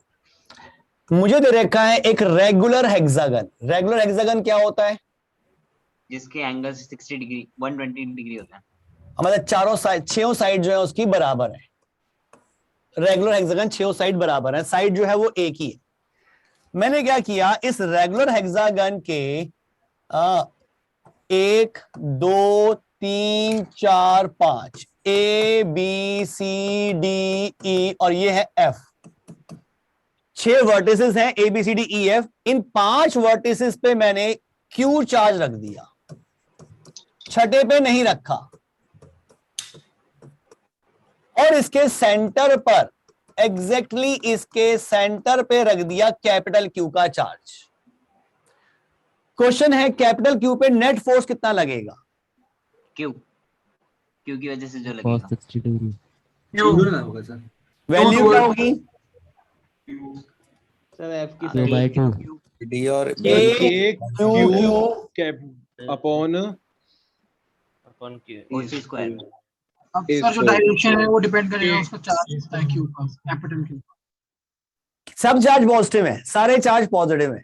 सर जो एडी के अलोंग और बीई के अलोंग होंगे वो तो कैंसिल हो जाएंगे, सिर्फ सी की तरफ से लगेगा चार्ज वो फोर्स। अभी तो आप कह सकते हो कि इस पर इसकी वजह से जो फोर्स लगा वो इस डायरेक्शन में लगा, और इसकी वजह से अपोजिट डायरेक्शन में वो कैंसिल हो गए। इसने जो फोर्स लगाया और इसने जो फोर्स लगाया वो कैंसिल हो गए, बच गया सिर्फ इसका फोर्स इधर वाला, और वो आंसर आ गया ये। मींस ये फोर्स लगेगा along O F. Yes sir. क्या ये बात सबको समझ में आ रही है? Yes sir. Yes sir. Yes sir. इस स्टेटमेंट में कोई दिक्कत? No sir. No sir. लेकिन इससे अच्छी अप्रोच भी एक है, क्योंकि इस अप्रोच से जो मैं नेक्स्ट क्वेश्चन करवाने जा रहा हूं वो नहीं होगा। देखो जरा सर, हाँ वो रिजल्टेंट 0 आता था, उसके बाद जो एक सिंगल बचता था। हाँ मैंने बताया था ये कॉन्सेप्ट पहले कभी एक बार। यस सर, आपने बताया था। मान लो ये हेक्सागन की बजाय रेगुलर पेंटागन होता, और ये उसका सेंटर, सेंटर से ये डिस्टेंसेस जो है सभी वर्टिसेस के इक्वल होंगे, और ये ए के दे रखे हैं। अब मैंने क्या किया, इसमें सेंटर पे तो रख दिया कैपिटल क्यू, यहां रख दिया Q Q Q Q, vertex A B C D, E पे कुछ नहीं रखा। क्वेश्चन फिर से वही, कैपिटल क्यू पे नेट फोर्स कितना लगेगा? अब कैंसिल नहीं होंगे। Yes sir. अब जो एंगल है ये वाला एंगल, ये होता है 72 डिग्री का। 72 डिग्री, 72 डिग्री मतलब 2 पाई बाय 5। 2 पाई पूरा एंगल है, 5 इक्वल पार्ट्स में डिवाइड कर दिया, तो ये सारे एंगल 2 पाई बाय 5 के होंगे। अब ये दोनों फोर्सेस, इसकी वजह से जो फोर्स लगेगा और इसकी वजह से जो फोर्स लगेगा वो अपोजिट डायरेक्शन में नहीं होंगे, तो कैंसिल तो नहीं कर सकते। अगर मैं इन चारों फोर्सेस की बात करूं तो एक ये फोर्स, एक ये फोर्स, एक इसका फोर्स इस तरफ, इसका फोर्स इस तरफ, इन 4 वेक्टर्स को ऐड करना है। 1 2 3 4, और इनमें एंगल जो है वो 72 डिग्री है। इनका रिजल्टेंट निकालना तो बहुत मुश्किल काम है। दूसरा कॉन्सेप्ट समझो इसमें। इस कॉन्सेप्ट से तो ये क्वेश्चन करना बहुत लेंदी हो जाएगा, 15 मिनट निकल जाएंगे इसी क्वेश्चन में, लेकिन इस क्वेश्चन को एक और लॉजिक से समझें। हम मान लेते हैं कि यहां पर भी एक क्यू चार्ज है, सपोज मान लिया, एक्चुअल में नहीं है, मैंने अपनी तरफ से मान लिया कि यहां भी मैंने क्यू चार्ज रख दिया। अब ये क्यू चार्ज भी इस पे फोर्स लगा रहा होगा। ए पे जो पार्टिकल है वो इस क्यू पे फोर्स जो लगा रहा है वो सपोज लगा रहा है एफ ए। इस ए की वजह से इस पे लग रहा है एफ ए, बी की वजह से एफ बी, सी की वजह से एफ सी, ऐसे ही डी ई और एफ, और इन 6 के 6 फोर्सेस का रिजल्टेंट 0 आएगा। Yes sir. यस भाई सर। 6 के 6 फोर्सेस जो हैं वो इक्वल मैग्नीट्यूड के होंगे, एक ही प्लेन पर होंगे, और हर 2 वेक्टर्स के बीच में एंगल सेम होगा। अभी जो कॉन्सेप्ट बताया था 6 वेक्टर एक साथ, ये 0 होगा। लेकिन मुझे ये नहीं चाहिए, मुझे तो निकालना है इन 5 का रिजल्टेंट। तो मैं इसको यहां से हटाकर उधर ले जाऊं तो ये minus force due to F आ जाएगा। Yes sir. यानी इन 5 का रिजल्टेंट इसके फोर्स के नेगेटिव के बराबर है। यानी कि यहां पे जो पार्टिकल रखा है मैंने क्यू, ये जितना फोर्स लगाएगा उसका नेगेटिव ये सब मिलके लगा रहे होंगे, तभी तो नेट 0 हुआ। Yes sir. तब भी आंसर वही मिलेगा। एक ही चार्ज पार्टिकल का निकाल रहे हो, ये एफ फोर्स लगाएगा इस तरफ, कितनी क्वांटिटी का, इतनी क्वांटिटी का, तो बाकी 5 मिलकर इधर ही लगा रहे होंगे, इतनी ही क्वांटिटी का। क्या ये लॉजिक समझ में आ रहा है? Yes sir. यही लॉजिक मैं अगर इसमें लगाऊं कि इस कैपिटल क्यू पे जो ए ने फोर्स लगाया वो सपोज एफ ए है, बी ने लगाया एफ बी, ऐसे ही सी का, डी का और ई का, सबका अगर मैं ऐड कर दूं तो सिमेट्री से मैं कह सकता हूं कि ये रिजल्टेंट तो 0 है। Yes sir. Yes sir. 5 vectors, 5 coplanar, equally inclined, resultant 0 होगा। मुझे तो इन 4 का रिजल्ट चाहिए। यहां तो था ही नहीं कुछ, मैंने एज्यूम किया यहां पे चार्ज है, लेकिन एक्चुअल में तो नहीं है। मुझे तो इन 4 का रिजल्टेंट निकालना है, तो इन 4 का रिजल्टेंट इस वेक्टर के अपोजिट डायरेक्शन में होगा। ये वाला ई एफ वेक्टर जो है, ये जो एफ ई वेक्टर जो है वो लगेगा इस डायरेक्शन में। यस तो सर। इसके यानी कि इन 4 का मिलके जो फोर्स होगा वो इसके अपोजिट होना चाहिए, उतनी ही क्वांटिटी का। यानी कि जो मुझे फोर्स निकालना है उसकी वैल्यू आएगी K Q Q upon A square along O F. Yes sir. Sorry O F तो है ही नहीं, ओ ई। सर ओई से, हाँ ओई होएगा। भाई यहां जो चार्ज पड़ा होता वो फोर्स इधर लगाता, लेकिन वो फोर्स तो इन 4 फैक्टर चार्जेस के फोर्सेस को बैलेंस कर रहा है। इनकी इन 4 का मिलाकर इधर होना चाहिए उतनी ही क्वांटिटी का, और मुझे तो निकालना इन 4 का ही है। तो इन 4 का नेट फोर्स इस तरफ होगा ओ ई के अलोंग इस मैग्नीट्यूड का। क्या ये बात सबको क्लियर है? Yes sir. Yes yes sir. किसी को दिक्कत इस कॉन्सेप्ट में? इस कॉन्सेप्ट बेस्ड जेई में क्वेश्चन आए हुए हैं तो ध्यान रखना है बेटा, सिमेट्री का यूज करना नो है। सर। सर जो हमने माना है सर वो नेगेटिव चार्ज है। नहीं, मैंने वही चार्ज माना जो यहां था, ये क्यू था तो मैंने भी क्यू माना है। तो सर अगर बीच में सर पॉजिटिव है तब तो रिपल्शन होगा ना। रिपल्शन होगा तो इसका फोर्स तो इधर लगेगा, लेकिन मुझे इसका फोर्स ना निकालना है, मुझे तो इन 4 का निकालना है। तो इन 4 का तो उसके अपोजिट डायरेक्शन में होना चाहिए ना बेटा, तभी तो नेट 0 आएगा। भाई ये 4 और ये मिलकर 0 बना रहे हैं, तो ये 4 किसके इक्वल होंगे? यानी कि F A vector plus F B vector plus F C vector plus F D vector is negative of F E vector. Yes sir. मुझे निकालना ये है, तो मैं एफ ई वेक्टर निकालकर उसका नेगेटिव वेक्टर निकाल लूं। किसी वेक्टर का नेगेटिव वेक्टर निकालने का मतलब क्या है? सिर्फ डायरेक्शन ही चेंज करनी है, मैग्नीट्यूड तो वही रहेगा। सर इस एप्रोच से तो काफी अच्छे क्वेश्चन हो सकते हैं ना, एक एक करके।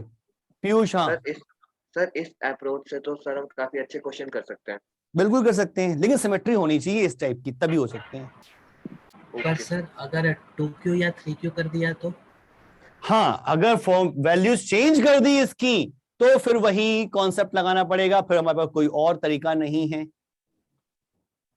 फिर तो वही पुराना कॉन्सेप्ट ही चलेगा। वेक्टर्स में रिजॉल्व, कंपोनेंट में रिजॉल्व करो और फिर करो। वो तो लेंथी क्वेश्चन, इतने लंबे क्वेश्चन आने के मेंस लेवल पे तो कोई चांस नहीं, और एडवांस में ऐसे घटिया सा क्वेश्चन थोड़ा पूछेंगे, वो तो कॉन्सेप्ट पूछते हैं अच्छे। यस सर अगर एंगल चेंज हो जाएगा तब भी नहीं लगेगा? अगर क्या चेंज हो जाएगा? एंगल बीच में चेंज होगा। हाँ, अगर एंगल सारे इक्वल नहीं है तो मैं ये स्टेटमेंट दे ही नहीं सकता, फिर भी हमें वेक्टर से ही कर, वही कंपोनेंट से करना पड़ेगा। सर कंडीशन लिख दो ना सर उसी में, फिर उसको कॉपी में उतारना पड़ेगा ना। कोई कंडीशन नहीं है, अरे वेक्टर्स है, पुराना वेक्टर, उसका ध्यान रखो। ये सब चीजें जो वेक्टर पढ़ी थी, एक फोर्स ही तो नया आया, कोई नई चीज थोड़ा आई है बेटा इसमें। Yes sir.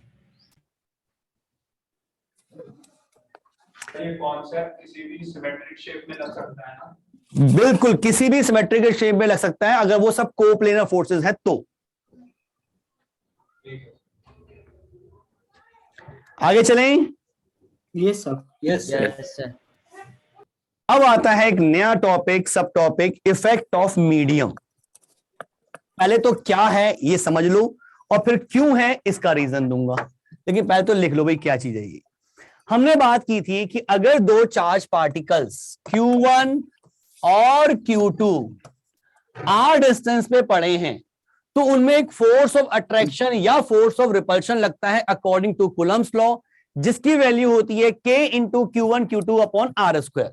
यानी कि इनमें जो फोर्स लगेगा वो होता है K Q1 Q2 upon R square, और K जो कांस्टेंट होता है वो होता है 1/4 pi epsilon not for air और फ्री स्पेस। लेकिन अब मैंने क्या किया, इस पूरे सिस्टम में इन दोनों चार्जेस को एक बड़े से मीडियम में डाल दिया, एक ऐसा मीडियम जो एयर से डिफरेंट है। ये अब एयर नहीं है, कोई और मीडियम है, किसी और मीडियम में है, तो फोर्स में जो K की वैल्यू लिखनी पड़ेगी वो कैसे लिखेंगे? वो लिखेंगे हम F इज इक्वल टू 1/4 पाई, यहां हम यूज करते थे permittivity of the medium. Yes sir. जो एप्सिलॉन नॉट होती है, एप्सिलॉन नॉट, ये स्पेशली परमिटिविटी है एयर के लिए या फ्री स्पेस के लिए। लेकिन अब तो ना एयर है ना फ्री स्पेस है, कोई और मीडियम है, तो जो मीडियम है मुझे उसकी परमिटिविटी यहां पुट करनी पड़ेगी। मान लेते हैं उस मीडियम की परमिटिविटी है एप्सिलॉन, ये general result, epsilon is the permittivity. Epsilon को हम कहेंगे absolute permittivity of medium. Epsilon is the absolute permittivity of medium. जो भी मीडियम मैं यूज कर रहा हूं उसकी परमिटिविटी मैंने मान ली एप्सिलॉन की है, तो फॉर्मूला मिल जाएगा मुझे ये,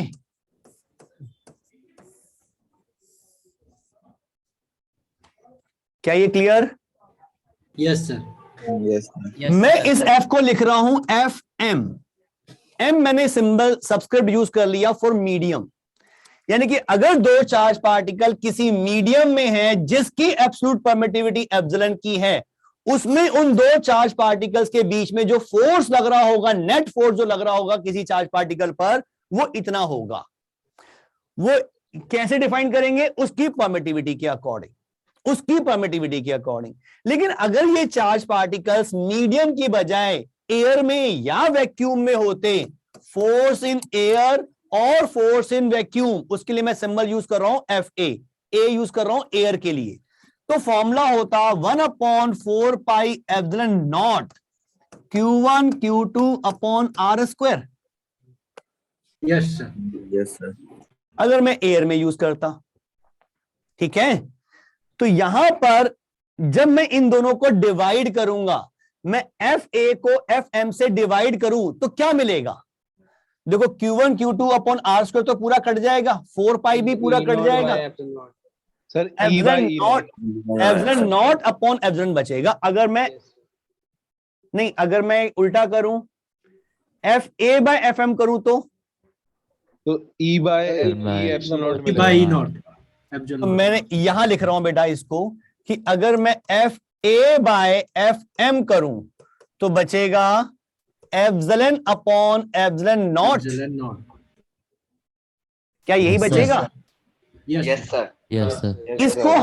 इसको हमने एक नया नाम दे दिया, epsilon r. Epsilon r is relative permittivity of medium, बिल्कुल वैसे ही जैसे रिलेटिव डेंसिटी डिफाइन की थी। ध्यान है, रिलेटिव डेंसिटी कैसे डिफाइन की थी? किसी भी मीडियम की रिलेटिव डेंसिटी डिफाइन करते हैं तो उस मीडियम की डेंसिटी को हम वाटर की डेंसिटी से कंपेयर करते हैं। यस यस जो रेशो आती है उसी को रिलेटिव डेंसिटी कहा था। Yes sir. Yes specific gravity. हाँ, उसका दूसरा नाम स्पेसिफिक ग्रेविटी था। बिल्कुल उसी तरीके से मीडियम की परमिटिविटी को हमने स्टैंडर्ड एयर की परमिटिविटी से कंपेयर किया, जो रेशो आई उसको नाम दे दिया रिलेटिव परमिटिविटी। क्या ये बात क्लियर? Yes sir. यस यानी कि अगर मैं इसको यूज करूं अब, तो मेरे पास जो फॉर्मूला है, मुझे एक शीट इंसर्ट करनी पड़ेगी। Sir 1 minute only.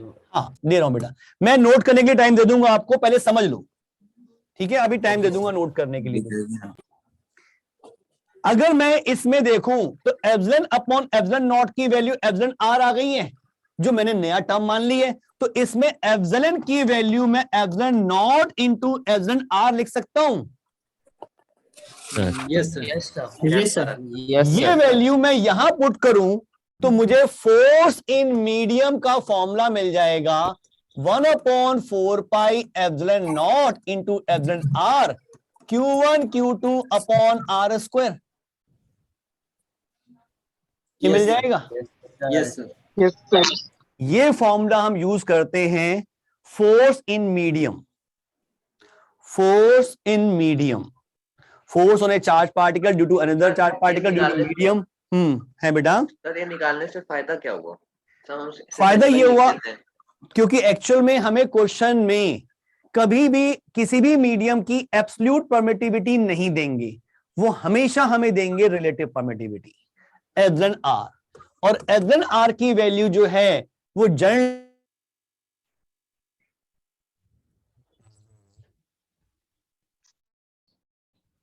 Hello hello sir. Sir video pause हो गया। आपकी वॉइस नहीं आ रही। यस सर पॉज हो गया, फ्रीज हो गया सर। ऑल ब्लैक हो गया सर। सर आप रुक गए। सर रुक गए। सर नहीं रुके, ऑल ब्लैक हो गया स्क्रीन। शांति बनाए रखें। हाँ ब्लैक हो गया।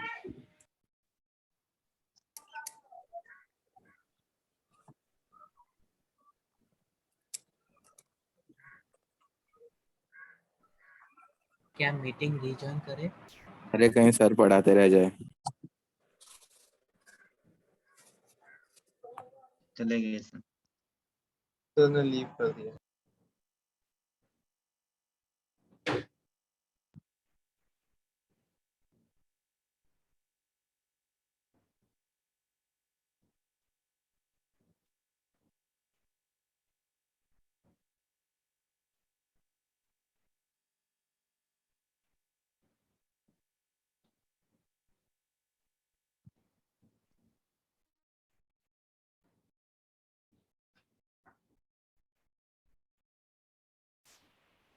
Hello hello hello Aditya.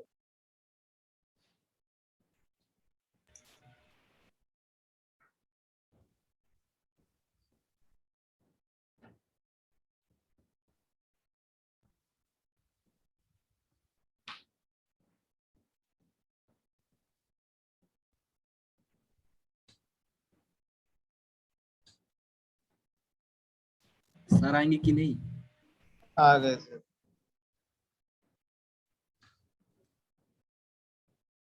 कहाँ पर आए यार? देख के पिन कर दे भाई।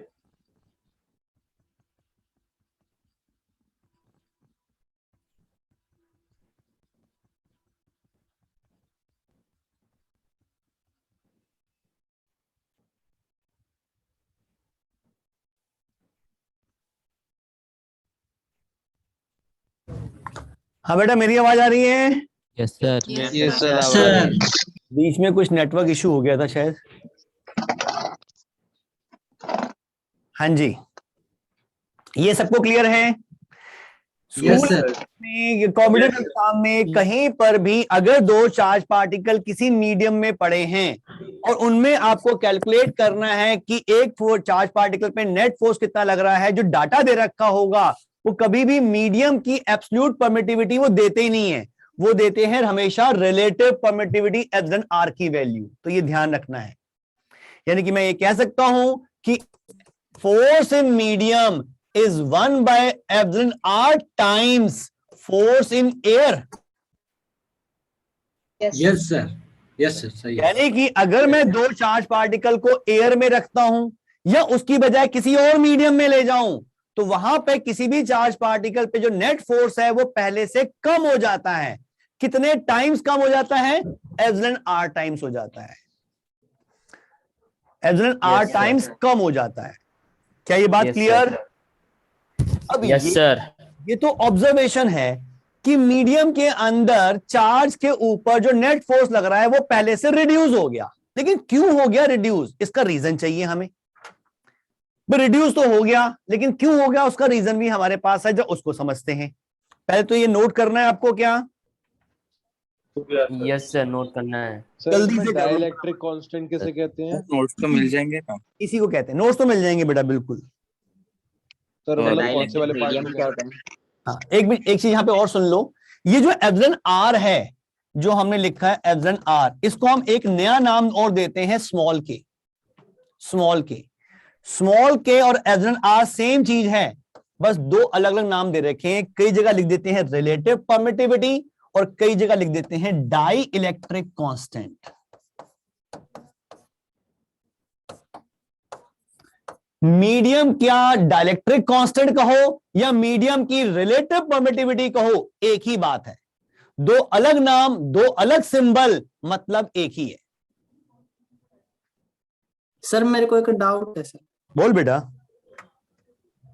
सर जो चार्जेस हैं वो अभी भी सेम फोर्सेस लगा रहे हैं मीडियम के अंदर, लेकिन नेट फोर्स चेंज हो रहा है सर मीडियम। बिल्कुल, दो चार्जेस तो अभी भी उतना ही फोर्स लगा रहे होंगे, लेकिन मीडियम की वजह से किसी भी charge particle net force reduce हो जाएगा। यही समझाने की कोशिश करूंगा अभी, देखो कितना समझ में आता है। ओके यस सर, पीछे कर दीजिए सर। कुछ क्वेश्चन करा दीजिए सर। करवाता हूं बेटा। वैसे तो अगर इस फॉर्मूले पे बेस क्वेश्चन आए तो सिंपल दे रखा होगा कि दो चार्जेस हैं, एक 1 कूलाम का है, एक 2 कूलाम का है, 2 मीटर के डिस्टेंस पे पड़े हुए हैं, एक ऐसे मीडियम में पड़े हुए हैं जिसका डाइलेक्ट्रिक कांस्टेंट सपोज 3 का है। तो बताओ जी 1 कूलाम चार्ज पे नेट फोर्स कितना लगेगा? Find force on 1 coulomb charge. तो सिंपल है, फोर्स जो लगेगा वो 9 into 10⁹ into Q1 Q2 upon R square, और नीचे आ जाएगा डाइलेक्ट्रिक कांस्टेंट 3। इतने न्यूटन का फोर्स। इसमें तो कुछ है ही नहीं, फॉर्मूले तो लगाना है। Yes sir, yes sir. लेकिन ये रिड्यूस क्यों हुआ, इसका लॉजिक समझना है हमें। उसके लिए दो बेसिक स्टेप्स से आपको समझाऊंगा, उन्हें समझना बेटा। सर मीडियम रेजिस्टेंस प्रोवाइड कर रहा है उस फोर्स को। है बेटा? सर ऐसा कह सकते हैं मीडियम रेजिस्टेंस प्रोवाइड कर रहा है उस फोर्स को। मीडियम रेजिस्टेंस प्रोवाइड कर रहा है फोर्स को। फोर्स को कैसे रेजिस्टेंस प्रोवाइड कर रहा है? फोर्स को रोकने की कोशिश कर रहा है। फोर्स को कैसे रोक सकते हो भाई? फोर्स को कैसे रोक सकते हो सर? इसके मिनिमम मैक्सिमम वैल्यूज। अरे फोर्स तो लग रहा है, एक फोर्स लग रहा है, 2 कूलाम 1 कूलाम पे कोई फोर्स लगा रहा है, उस फोर्स को रोकना है। कैसे रोको? फोर्स को कैसे रोकें? सर उसके मीडियम पार्टिकल्स के फ्लो की वजह से वो फोर्स रिड्यूस होता है। मीडियम अपोजिट फोर्स मैंने लगाई जो सर। मीडियम लिया है वो डाइलेक्ट्रिक में था, एक इंसुलेटर है, एक इंसुलेटर है। और ये भी ध्यान रखेंगे जो ये डाइलेक्ट्रिक कांस्टेंट डिफाइन किया है ना, के या एप्सिलॉन आर, ये इन्फिनिटी होता है फॉर कंडक्टर्स। क्यों सर? आगे पढ़ेंगे बेटा इसके बारे में। कंडक्टर के अंदर चार्जेस के भी जो इलेक्ट्रिक फील्ड नहीं बसती, तो हम कह सकते हैं कि कंडक्टर का एक्सपेरिमेंटली जो निकाला गया है उसका डाइलेक्ट्रिक कांस्टेंट वो इन्फिनिटी आ रहा है, उसके अंदर तो सर उसमें फोर्स तो जीरो हो जाएगा। जीरो हो जाएगा, इलेक्ट्रिक फील्ड ही नहीं बचती उसके अंदर, इसलिए जीरो हो जाता है। सर एक क्वेश्चन था सर, क्या कभी जो एप्सिलॉन नॉट है उसकी वैल्यू 1 से कम हो सकती है? आर की अगर उसकी मैग्नेटिक प्रॉपर्टीज को हम इंक्रीज कर पाए तो हो सकती है। अगर उस मीडियम की मैग्नेटिक प्रॉपर्टी को मैं किसी तरीके से एयर की मैग्नेटिक प्रॉपर्टी से इंक्रीज कर पाऊं तो मैं कर सकता हूं, अदरवाइज नहीं। ठीक है, फिर तो हो जाएगी। ठीक है, थैंक यू। यानी सर कंडक्टर्स में चार्जेस के बीच में फोर्स ही नहीं होता? कंडक्टर में अगर स्टैटिक कंडीशन है, इस चैप्टर में पढ़ रहे हैं इलेक्ट्रोस्टैटिक्स, अगर स्टैटिक कंडीशन है तो नहीं होगा। सर मैक्सिमम फोर्स एयर में ही होगा। मैक्सिमम फोर्स एयर में ही होगा। सर अगर दोनों चार्जेस डिफरेंट मीडियम में हो तो क्या होगा? वो हमारे सिलेबस से बाहर है बेटा, और ऐसा भी नहीं कि बीच में एक डायरेक्ट मीडियम आ गया, वो क्वेश्चन भी नहीं करने। कई जगह नजर आ जाते हैं, वो गलत सॉल्यूशंस हैं। एक Q1 यहां रख दिया, Q2 यहां रख दिया, बीच में कोई मीडियम नहीं, पूरा मीडियम नहीं भरा हुआ, इतना सा मीडियम डाल दिया बस। अब पूछने पे फोर्स निकालो, ये क्वेश्चन हमारे लेवल से बाहर है, हमें नहीं करने ये। कई बुक्स में ऐसे दे रखे हैं, इक्विवेलेंट आर निकाल के काम कर रखा है, लेकिन वो प्रोसेस गलत है। ठीक है सर, ऐसा क्वेश्चन कभी जेईई में आया है? कम होने का रीजन क्या है सर? वही बता रहा हूं बेटा, अभी बता रहा हूं। तो उसके लिए पहले थोड़ा सा बेसिक समझे। पहला basic, force on a point charge due to spherical charge distribution. अभी कोई हम फॉर्मूले की बात नहीं करेंगे, सिंपल लॉजिकली सोचना कि अगर आपके पास यहां पर एक चार्ज दे रखा है Q, पॉजिटिव चार्ज मान लेते हैं, और इसके अराउंड में स्फेरिकल नेगेटिव चार्जेस का एक सिमेट्रिकल क्लाउड बना दूं, मतलब यहां पे पूरा ऐसे नेगेटिव चार्ज चारों तरफ फैला दिया यूनिफॉर्मली, इसके चारों तरफ स्फेरिकल शेप में, और एक जैसा फैला हुआ है, सब जगह एक जैसा फैला हुआ है। ठीक, इस Q चार्ज पर नेट फोर्स कितना लगेगा इन सब की वजह से? Sir zero. हर कोई अपनी तरफ अट्रैक्ट करने की कोशिश कर रहा है, इन सब की वजह से नेट जीरो लगेगा। Yes sir. Yes sir. लेकिन मैं किसी तरीके से इसमें थोड़ा सा चेंज कर दूं। क्या चेंज किया भाई? देखो कि भाई ये Q चार्ज पड़ा था, अब मैंने क्या किया, इसमें यहां पर नेगेटिव, इस साइड पे नेगेटिव मैंने ज्यादा रखा,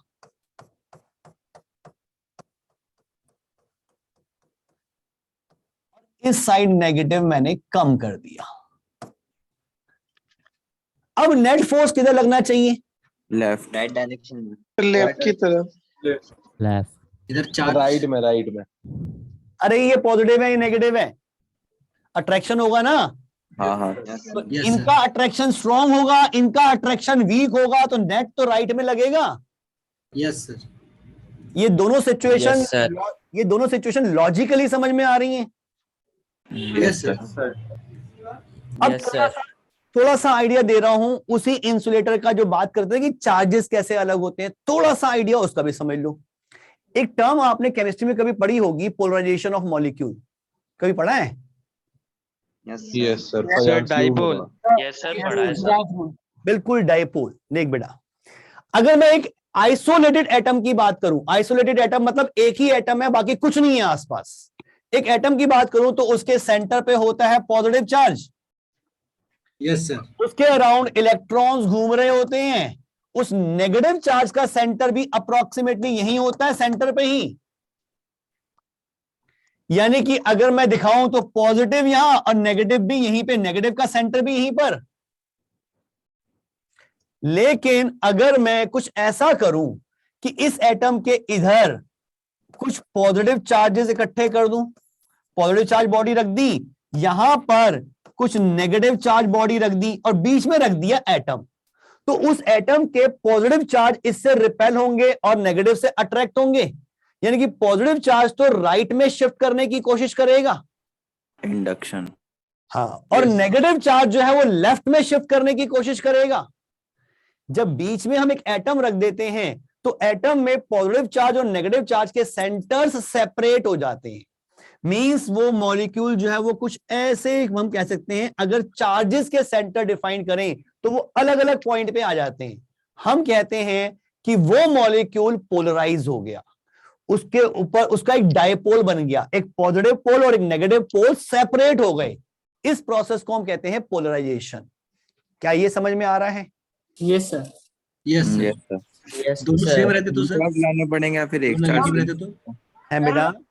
हाँ, दोनों नेगेटिव रहते तो दो चार्ज नेसेसरी है, फिर एक से भी हो जाएगा? नहीं, मैं एक स्पेशल केस की बात कर रहा हूं, अभी उसी केस की बात करेंगे। अलग होगा तो क्या होगा ये आगे सीखेंगे, अभी तो हमें इसके बारे में और डिटेल पढ़नी है। लेकिन अभी के लिए इतना समझ में आ रहा है कि अगर ऐसी सिचुएशन है तो ऐसा होगा।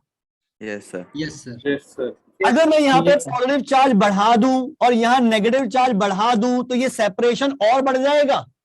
यस सर, पॉजिटिव नेगेटिव बढ़ जाएंगे और दूर हो जाएंगे, पॉजिटिव नेगेटिव और दूर हो जाएंगे। हाँ ये ना?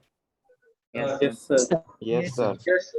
ये दो चीजें समझ में आ रही हैं। अब हम चलते हैं उस रीजन की तरफ कि मीडियम के अंदर फोर्स चेंज क्यों हो रहा है। देखो भाई, वाई डिक्रीज इन मीडियम, समझे इस चीज को। अब मैंने एक चार्ज लिया Q1, दूसरा चार्ज लिया Q2 एयर में, और इनको रखा R डिस्टेंस पर। तो Q1 पे Q2 की वजह से जो फोर्स लग रहा है वो इधर लग रहा है, माने दोनों पॉजिटिव चार्ज मान लिए मैंने, इसकी वजह से इस पे इधर फोर्स लगेगा F1। तो इस F1 की वैल्यू होगी K की पूरी वैल्यू भी पुट कर देता हूं, कंफ्यूजन ना हो। 1/4 pi epsilon not Q1 Q2 upon R²। क्या ठीक लिखा है? Yes sir. अब मैंने क्या किया, एक मीडियम ले लिया, डाइलेक्ट्रिक मीडियम, एक इंसुलेटिंग मीडियम ले लिया। इंसुलेटिंग मीडियम, डाइलेक्ट्रिक मतलब एक इंसुलेटर मान सकते हो आप। उसके अंदर मैंने वही Q1 रख दिया, उसके अंदर मैंने एक Q1 रखा, पहले सिर्फ Q1 सपोज पॉजिटिव चार्ज है, तो ये पॉजिटिव चार्ज आसपास के जो मॉलिक्यूल्स हैं, जो डाइलेक्ट्रिक के इस मीडियम के जो मॉलिक्यूल्स हैं, उनको पोलराइज कर देगा। मान लो ये पॉजिटिव चार्ज है तो उनके नेगेटिव चार्जेस को अट्रैक्ट करेगा और पॉजिटिव को रिपेल करेगा। Yes sir. यानी कि इनके पहले पास में एक नेगेटिव चार्ज का एक सिमेट्रिकल क्लाउड बन जाएगा और पॉजिटिव चार्ज दूर की तरफ होंगे। ऐसा कह सकता हूं मैं। लेकिन अभी अगर मैं देखूं तो इस Q1 पर ये सिमेट्रिकल चार्जेस की वजह से जो नेट फोर्स लगेगा वो 0 लगेगा। Yes sir. मुझे तो Q2 भी रखना है, वो भी पॉजिटिव चार्ज। अब मैंने क्या किया, ये तो पढ़ा था, इससे R डिस्टेंस पर यहां पर Q2 रख दिया, वो भी पॉजिटिव है। वो positive charge in negative charges को अट्रैक्ट करेगा। Yes sir. तो अब ये डिस्ट्रीब्यूशन सिमेट्रिकल नहीं रहेगा। ये कैसे हो जाएगा भाई, यहां से कुछ नेगेटिव कम और इस तरफ नेगेटिव ज्यादा। ऐसे कर दूं कुछ ऐसे कि यहां ज्यादा और उस तरफ कम, इसके इफेक्ट की वजह से। Yes sir. Yes sir. मुझे निकालना है Q1 पे नेट फोर्स कितना लग रहा है। ध्यान से समझना, सुपरपोजिशन प्रिंसिपल में हमने कहा था कि Q1 पर Q2 की वजह से जो फोर्स लग रहा है वो सेम रहेगा, वो इंडिपेंडेंट है प्रेजेंस और एब्सेंस के अदर चार्जेस के। Yes sir. बाकी चार्ज है नहीं है कोई फर्क नहीं पड़ा। मींस Q2 Q1 पर अभी भी एग्जैक्टली उतना ही फोर्स लगा रहा होगा जो पहले लगा रहा था F1 का, पहले F1 का। लेकिन ये जो आसपास एक नेगेटिव चार्जेस का नॉन सिमेट्रिकल क्लाउड बन गया है, वो इस पे राइट डायरेक्शन में कुछ फोर्स लगाएगा, मान लो F2 का। Yes sir. यानी कि नेट फोर्स ऑन Q1 वो अब F1 माइनस F2 का हो जाएगा। Yes sir. पहले से रिड्यूस हो गया। F2 कौन लगा रहा है? Yes sir. नेगेटिव चार्जेस का क्लाउड। Okay sir. ये अभी डिस्कस किया था हमने, अगर नॉन सिमेट्रिकल है तो फोर्स लगाएगा। अब इस चार्ज पार्टिकल पर Q1 भी फोर्स लगा रहा है और ये इंड्यूस चार्जेस जो हैं इंडक्शन की वजह से जो आए हैं, पोलराइजेशन की वजह से जो आए हैं, वो भी फोर्स लगा रहे हैं। तो नेट फोर्स इन दोनों का पहले से कम हो चुका है। यानी कि मीडियम में आते ही ध्यान रखना स्टेटमेंट, इस पे बेस्ड क्वेश्चन एक बार आया हुआ है। जो फोर्स हम निकालते हैं, ये जो नेट फोर्स निकलता है, ये निकलता है 1/4 pi epsilon naught epsilon r Q1 Q2 upon are square. ये जो फोर्स है, this is the net force on Q1, net force on Q1। अगर पूछ लें आपसे force on Q1 due to Q2, तो वो अभी भी F1 ही है, वो चेंज नहीं हुआ। ये क्वेश्चन आया था एग्जाम में एक बार। यस सर, सुपरपोजिशन की वजह से। हाँ, सिंपल दे रखा था कि दो चार्ज पार्टिकल हैं Q1 Q2 आर डिस्टेंस पे रखे हुए हैं, Q1 पे Q2 एयर में रखे हुए हैं। Q1 पे Q2 जो फोर्स लगा रहा है, सपोज वो F है। अब इन दो चार्ज पार्टिकल को हमने किसी मीडियम में डाल दिया, ऐसे मीडियम में डाल दिया जिसका डाइलेक्ट्रिक कांस्टेंट सपोज K का है। क्वेश्चन पूछ लिया find the force on Q1 due to Q2, और मैक्सिमम बच्चों ने लिख दिया F/K, और हो गया गलत। F/K is the net force on Q1, लेकिन पूछा था force on Q1 due to Q2, अरे वो तो वही F का रहेगा, वो क्यों चेंज होगा? क्या ये बात क्लियर? कॉन्सेप्ट अच्छा है सर। मीडियम के अंदर दो चार्ज पार्टिकल रखे हुए हैं, तो किसी एक चार्ज पार्टिकल पर नेट फोर्स रिड्यूस क्यों हो रहा है, वो रीजन समझ में आ रहा है? Yes sir. क्वेश्चन बहुत ध्यान से, ऐसे क्वेश्चन को बहुत ध्यान से पढ़ना है कि वो क्या पूछ रहा है। वो नेट फोर्स पूछ रहा है या उस पर फोर्स सिर्फ Q2 की वजह से पूछ रहा है, उसके अकॉर्डिंग आंसर आएगा। अगर उसने पूछा नेट फोर्स ऑन Q1, तो आंसर आएगा F1/K। F1 माइनस F2 जो है वो फाइनली F1/K के बराबर या एप्सिलॉन R के बराबर हो जाएगा। Yes sir. Yes sir. लेकिन अगर उसने पूछा force on Q1 due to Q2, तो सिर्फ F1 है, वो चेंज नहीं हुआ। कोई दिक्कत इस पार्ट को लेकर? No sir. आना चाहिए ना है बेटा? डायरेक्शन आना चाहिए। मेरे को आवाज क्लियर नहीं है, दोबारा बता। डायरेक्शन में भी तो इफेक्ट आना चाहिए। डायरेक्शन में क्यों इफेक्ट आना चाहिए? क्योंकि ये फोर्स जनरली इससे कम होता है। ये फोर्स और ये फोर्स इक्वल हो जाते हैं in case of conductor only, बाकी सब में ये फोर्स कम होता है इसके कंपैरिजन में, तो नेट फोर्स सेम रहता है, डायरेक्शन सेम रहती है। सर मतलब हमेशा 180 डिग्री का एंगल बनेगा? अच्छा, ये एंगल हाँ हमेशा 180 का बनेगा, हमेशा 180 का बनेगा, क्योंकि ये उसको अपनी तरफ अट्रैक्ट करेगा। सिमेट्रिकली ऐसे ही चार्ज डिस्ट्रीब्यूट होंगे कि इनका फोर्स इधर ही आएगा। ठीक है सर। मुझे एक चीज समझ नहीं आई सर, जो क्लियर है।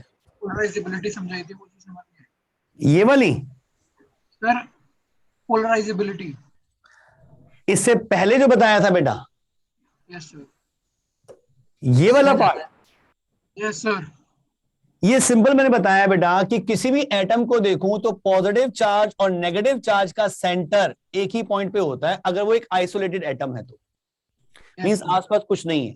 लेकिन इस एटम के पास में अगर मैं सिर्फ ये पॉजिटिव चार्ज ही ले आता, नेगेटिव को भूल भी जाएं, वैसे तो दोनों रख दिए तो ज्यादा इफेक्ट होता, पॉजिटिव ले आया तो इसके पॉजिटिव चार्ज इससे रिपेल होंगे और नेगेटिव चार्ज अट्रैक्ट होंगे। सर लेकिन अगर ये इंसुलेटर है तो फिर ये तो नेगेटिव चार्ज कैसे जाएगा लेफ्ट साइड?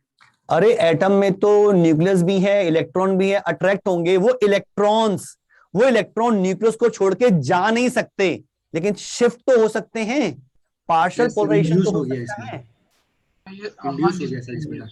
मैंने ये नहीं कहा कि इलेक्ट्रॉन निकल के चले गए, अरे वो शिफ्टिंग हो गई बस। किसी भी इंसुलेटर में इलेक्ट्रॉन न्यूक्लियस को छोड़ के जा नहीं सकता, तो टाइटली बाउंड है, अदरवाइज तो वो कंडक्टर बन जाता, लेकिन उनमें शिफ्टिंग तो हो सकती है थोड़ी सी सेंटर्स में। इंड्यूस ऑफ चार्ज हो गया सर उसमें। अभी तो हमने एक मॉलिक्यूल्स को पोलराइज किया है, इसी की हेल्प से एक किसी डाइलेक्ट्रिक में, किसी इंसुलेटर में दोनों साइड्स पे चार्जेस, इंड्यूस चार्जेस नजर आते हैं हमें। वो कितने नजर आते हैं वो भी डिस्कस करेंगे। अभी तो इतना ही कॉन्सेप्ट। हाँ बेटा। सर अगर Q3 भी अगर अगली स्लाइड में अगर Q3 भी अगर मैं दे दूं तो F नेट और कम हो जाएगा ना? Q3 भी तो अपना फोर्स लगा रहा होगा, उसका तो ध्यान रखना पड़ेगा। यानी कि F नेट और कम होगा ना? नहीं बेटा, देख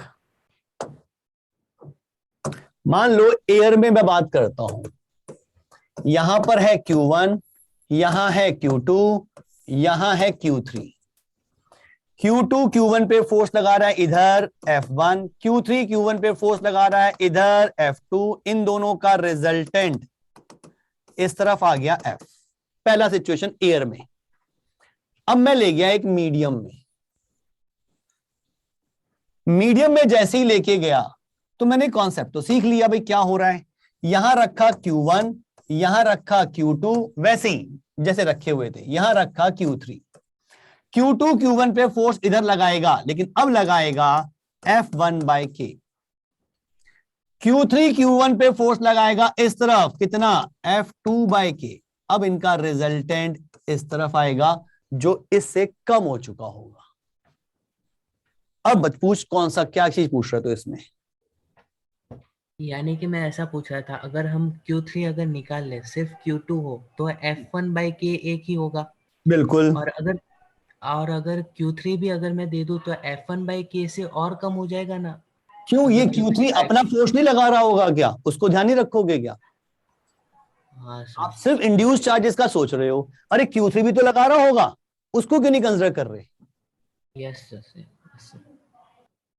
आ गया सर।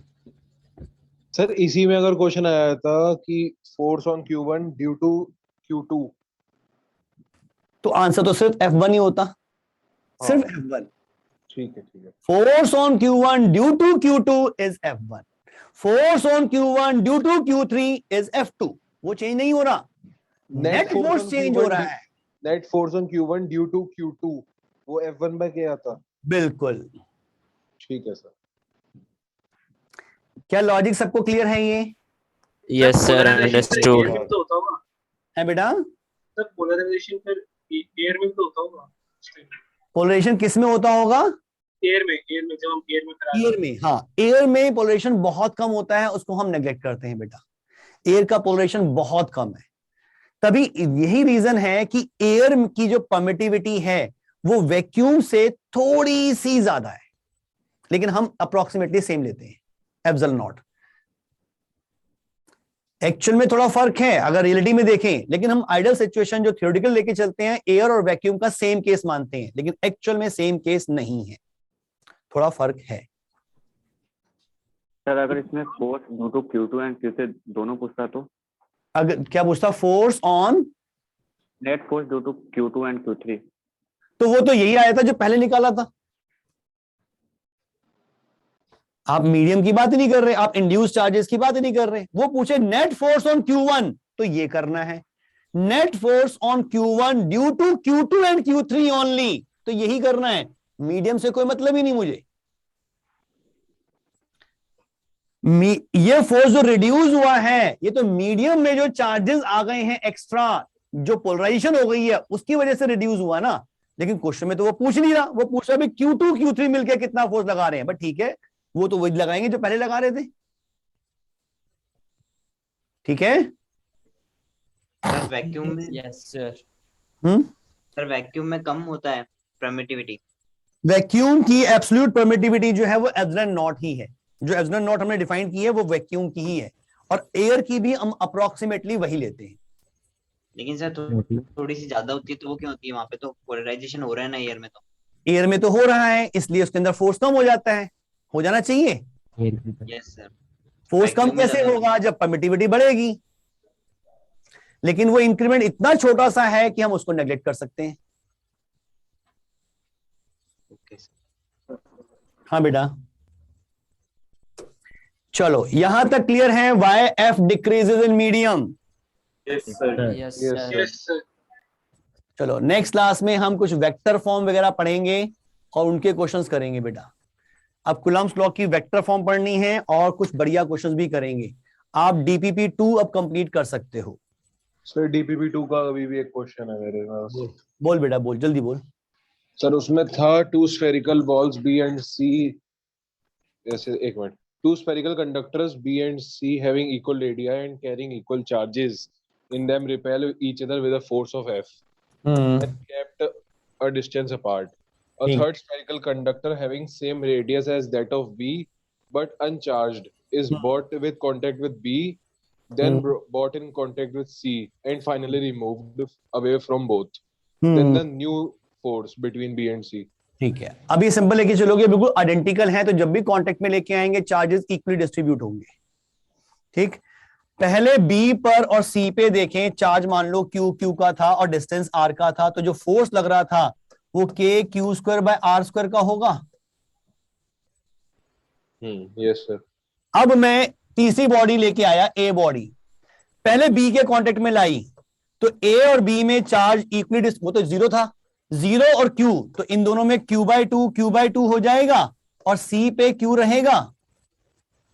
Yes sir. फिर इसको मैं इसके कांटेक्ट में ले आया, तो इनमें इक्वली डिस्ट्रीब्यूट होगा। इन दोनों का मिला के है 3q/2। अब फाइनली बी पर तो है q/2, ए और सी में सी पर आ जाएगा 3q/4, 3q/4, 3q/2 का आधा आधा। अब वो तीसरी बॉडी जो लाए थे वो हटा दी, अभी भी इनके बीच का डिस्टेंस r है। अब फोर्स कितना होगा f', वो होगा k q1 q2, यानी कि 3q²/8, 3q²/8 upon r²। so 3f/8। बस पुट कर दे f की वैल्यू, तो आ जाएगा 3/8f, यानी कि अब फोर्स इतना हो जाएगा। था क्या क्वेश्चन में? सिर्फ चार्ज को डिस्ट्रीब्यूशन कैसे करना है वो ध्यान रखना था बस। तो बीच में कोई भी कंडक्टिंग मटेरियल लगाते हैं और वो सिमेट्रिकल है तो इक्वल चार्जेस डिस्ट्रीब्यूट होंगे हमेशा। कांटेक्ट में लेके आते हैं तो कंडक्शन, अगर दो बिल्कुल आइडेंटिकल हैं और आप इनको कांटेक्ट में लेके आते हो तो दोनों में चार्ज इक्वली डिस्ट्रीब्यूट होता है, अगर बिल्कुल आइडेंटिकल है तो। अदरवाइज कैसे होता है ये हम पोटेंशियल में सीखेंगे। फिर सर फ्रिक्शनल कंजर्वेटिव है या नॉन, अरे फ्रिक्शनल तो नॉन कंजर्वेटिव फोर्स है सर। अगर इसमें ई आर की वैल्यू एक्सपोनेंशियली में नेगेटिव पावर में हो तो कम नहीं होता। निकिता बेटा क्या पूछ रही थी, दोबारा पूछ एक बार, मुझे क्वेश्चन समझ में नहीं आ रहा। चार्ज आधा आधा बढ़ गया सर, अगर हम हटा लें इसको तो भी आधा आधा ही रहेगा ना। हाँ, अब टच कर दिया आधा आधा बढ़ गया, अलग किया, फिर एक को हटा दिया, जो उसके पास आ गया वो तो रहेगा, वो कहां जाएगा? आप निकलने का कोई रास्ता तो दे नहीं दे। निकिता वैल्यू थी, आपने कहा कि फोर्स मतलब जब भी ऐसा होगा तो रिड्यूस हो जाएगा फोर्स। तो अगर ER की वैल्यू एक्सपोनेंशियल में हो और उसमें नेगेटिव पावर हो तो फिर इंक्रीज होगा ना। किसकी वैल्यू? ER की वैल्यू, रिलेटिव परमिटिविटी की वैल्यू। यस नहीं, रिलेटिव परमिटिविटी की वैल्यू आपको जितनी मिलेंगी वो 1 से बड़ी मिलेंगी बेटा। ओके, वो 1 से बड़ी ही मिलेंगी। 1 मिलती है एयर या वैक्यूम के लिए, बाकी सब के लिए 1 से बड़ी। तो मैग्नेटिक फील्ड से सर कैसे हो जाएगा? लेकिन सर वो 1 से कम हो तो सकती है ना, एक एक करके हैं सर। लेकिन वो 1 से कम हो तो सकती है ना, मतलब हमने अगर वो अभी एक हाइपोथेटिकल सिचुएशन है, रिसर्च चल रही है कि एक्चुअली में इलेक्ट्रिक और मैग्नेटिक प्रॉपर्टीज जो है वो इंटरलिंक्ड है। लाइट की स्पीड का एक फॉर्मूला हमारे पास होता है, हम आगे पढ़ेंगे इसके बारे में। c = 1/√μ/ε। म्यू होती है परमेबिलिटी, जो मैग्नेटिक की प्रॉपर्टी होती है। अगर मैं किसी तरीके से किसी मीडियम की मैग्नेटिक प्रॉपर्टी को इंक्रीज कर पाऊं तो मैं उसकी इलेक्ट्रिकल प्रॉपर्टी को डिक्रीज कर सकता हूं, अदरवाइज नहीं। सर एक और चीज सर, तो इसका मतलब कि अगर क्वेश्चन आएगा कि फोर्स इन एयर मैक्सिमम होता है नहीं, तो अगर क्वेश्चन आएगा कि फोर्स इन एयर मैक्सिमम होता है फिर नहीं, तो हम सूर्यांश आपकी आवाज बंद हो गई सर। आवाज आ रही है? दोबारा बता बेटा, आवाज नहीं आ रही सर। आवाज आ रही है? अब आ रही है। हाँ सर, मैं कह रहा हूँ कि अगर क्वेश्चन हो कि फोर्स इन एयर को मैक्सिमम पाएंगे या फिर नहीं, तो उसको मैक्सिमम ही कहेंगे ना सर हम? बिल्कुल मैक्सिमम ही कहोगे, अभी तक की नॉलेज के अकॉर्डिंग तो आप उसे मैक्सिमम ही कहोगे, जो आपके लेवल पे है। अभी आप ये कह के चलोगे कि एयर में जो फोर्स लग रहा है दैट इज मैक्सिमम। ठीक है। तो C तो कांस्टेंट है ना सर? C क्या? फॉर्मूले में C कांस्टेंट है। C कौन सा सर? C √μ/ε0 सर, आपने लिखा है ना ऊपर। तो लाइट की स्पीड है ना, लाइट की स्पीड क्या हर मीडियम में सेम रहती है? No sir. अच्छा सर, ये सर मैग्नेटिक। हाँ बेटा, आवाज कट रही है बहुत ज्यादा। स्ट्रेंथ बढ़ाना, ईआर बढ़ कैसे सेंटर से कोई बोल रहा है? सर आपका वीडियो बिल्कुल चला गया। वीडियो चला गया, वो बाहर सर इंतजार कर रहे हैं बहुत देर से क्लास लेने के लिए, मुझे कह रहे हैं निकलो निकलो। नेक्स्ट क्लास में इसको कंटिन्यू करेंगे, जो डाउट्स हो पूछ लेना बेटा, ठीक है? सर इनको बोलना कि सर वीडियो और पीडीएफ जल्दी अपलोड करें ना। बिल्कुल, नोट्स तो मैं अभी अपलोड कर दूंगा कुछ देर में, वीडियो 2 घंटे, ठीक है sir? Doubt thank you sir. Doubt group क्या करो? डाउट ग्रुप मैं बनवाता हूँ बेटा, बनवाता हूँ। Okay sir, thank you. Okay बेटा, बाय सर। बाय बेटा। बाय।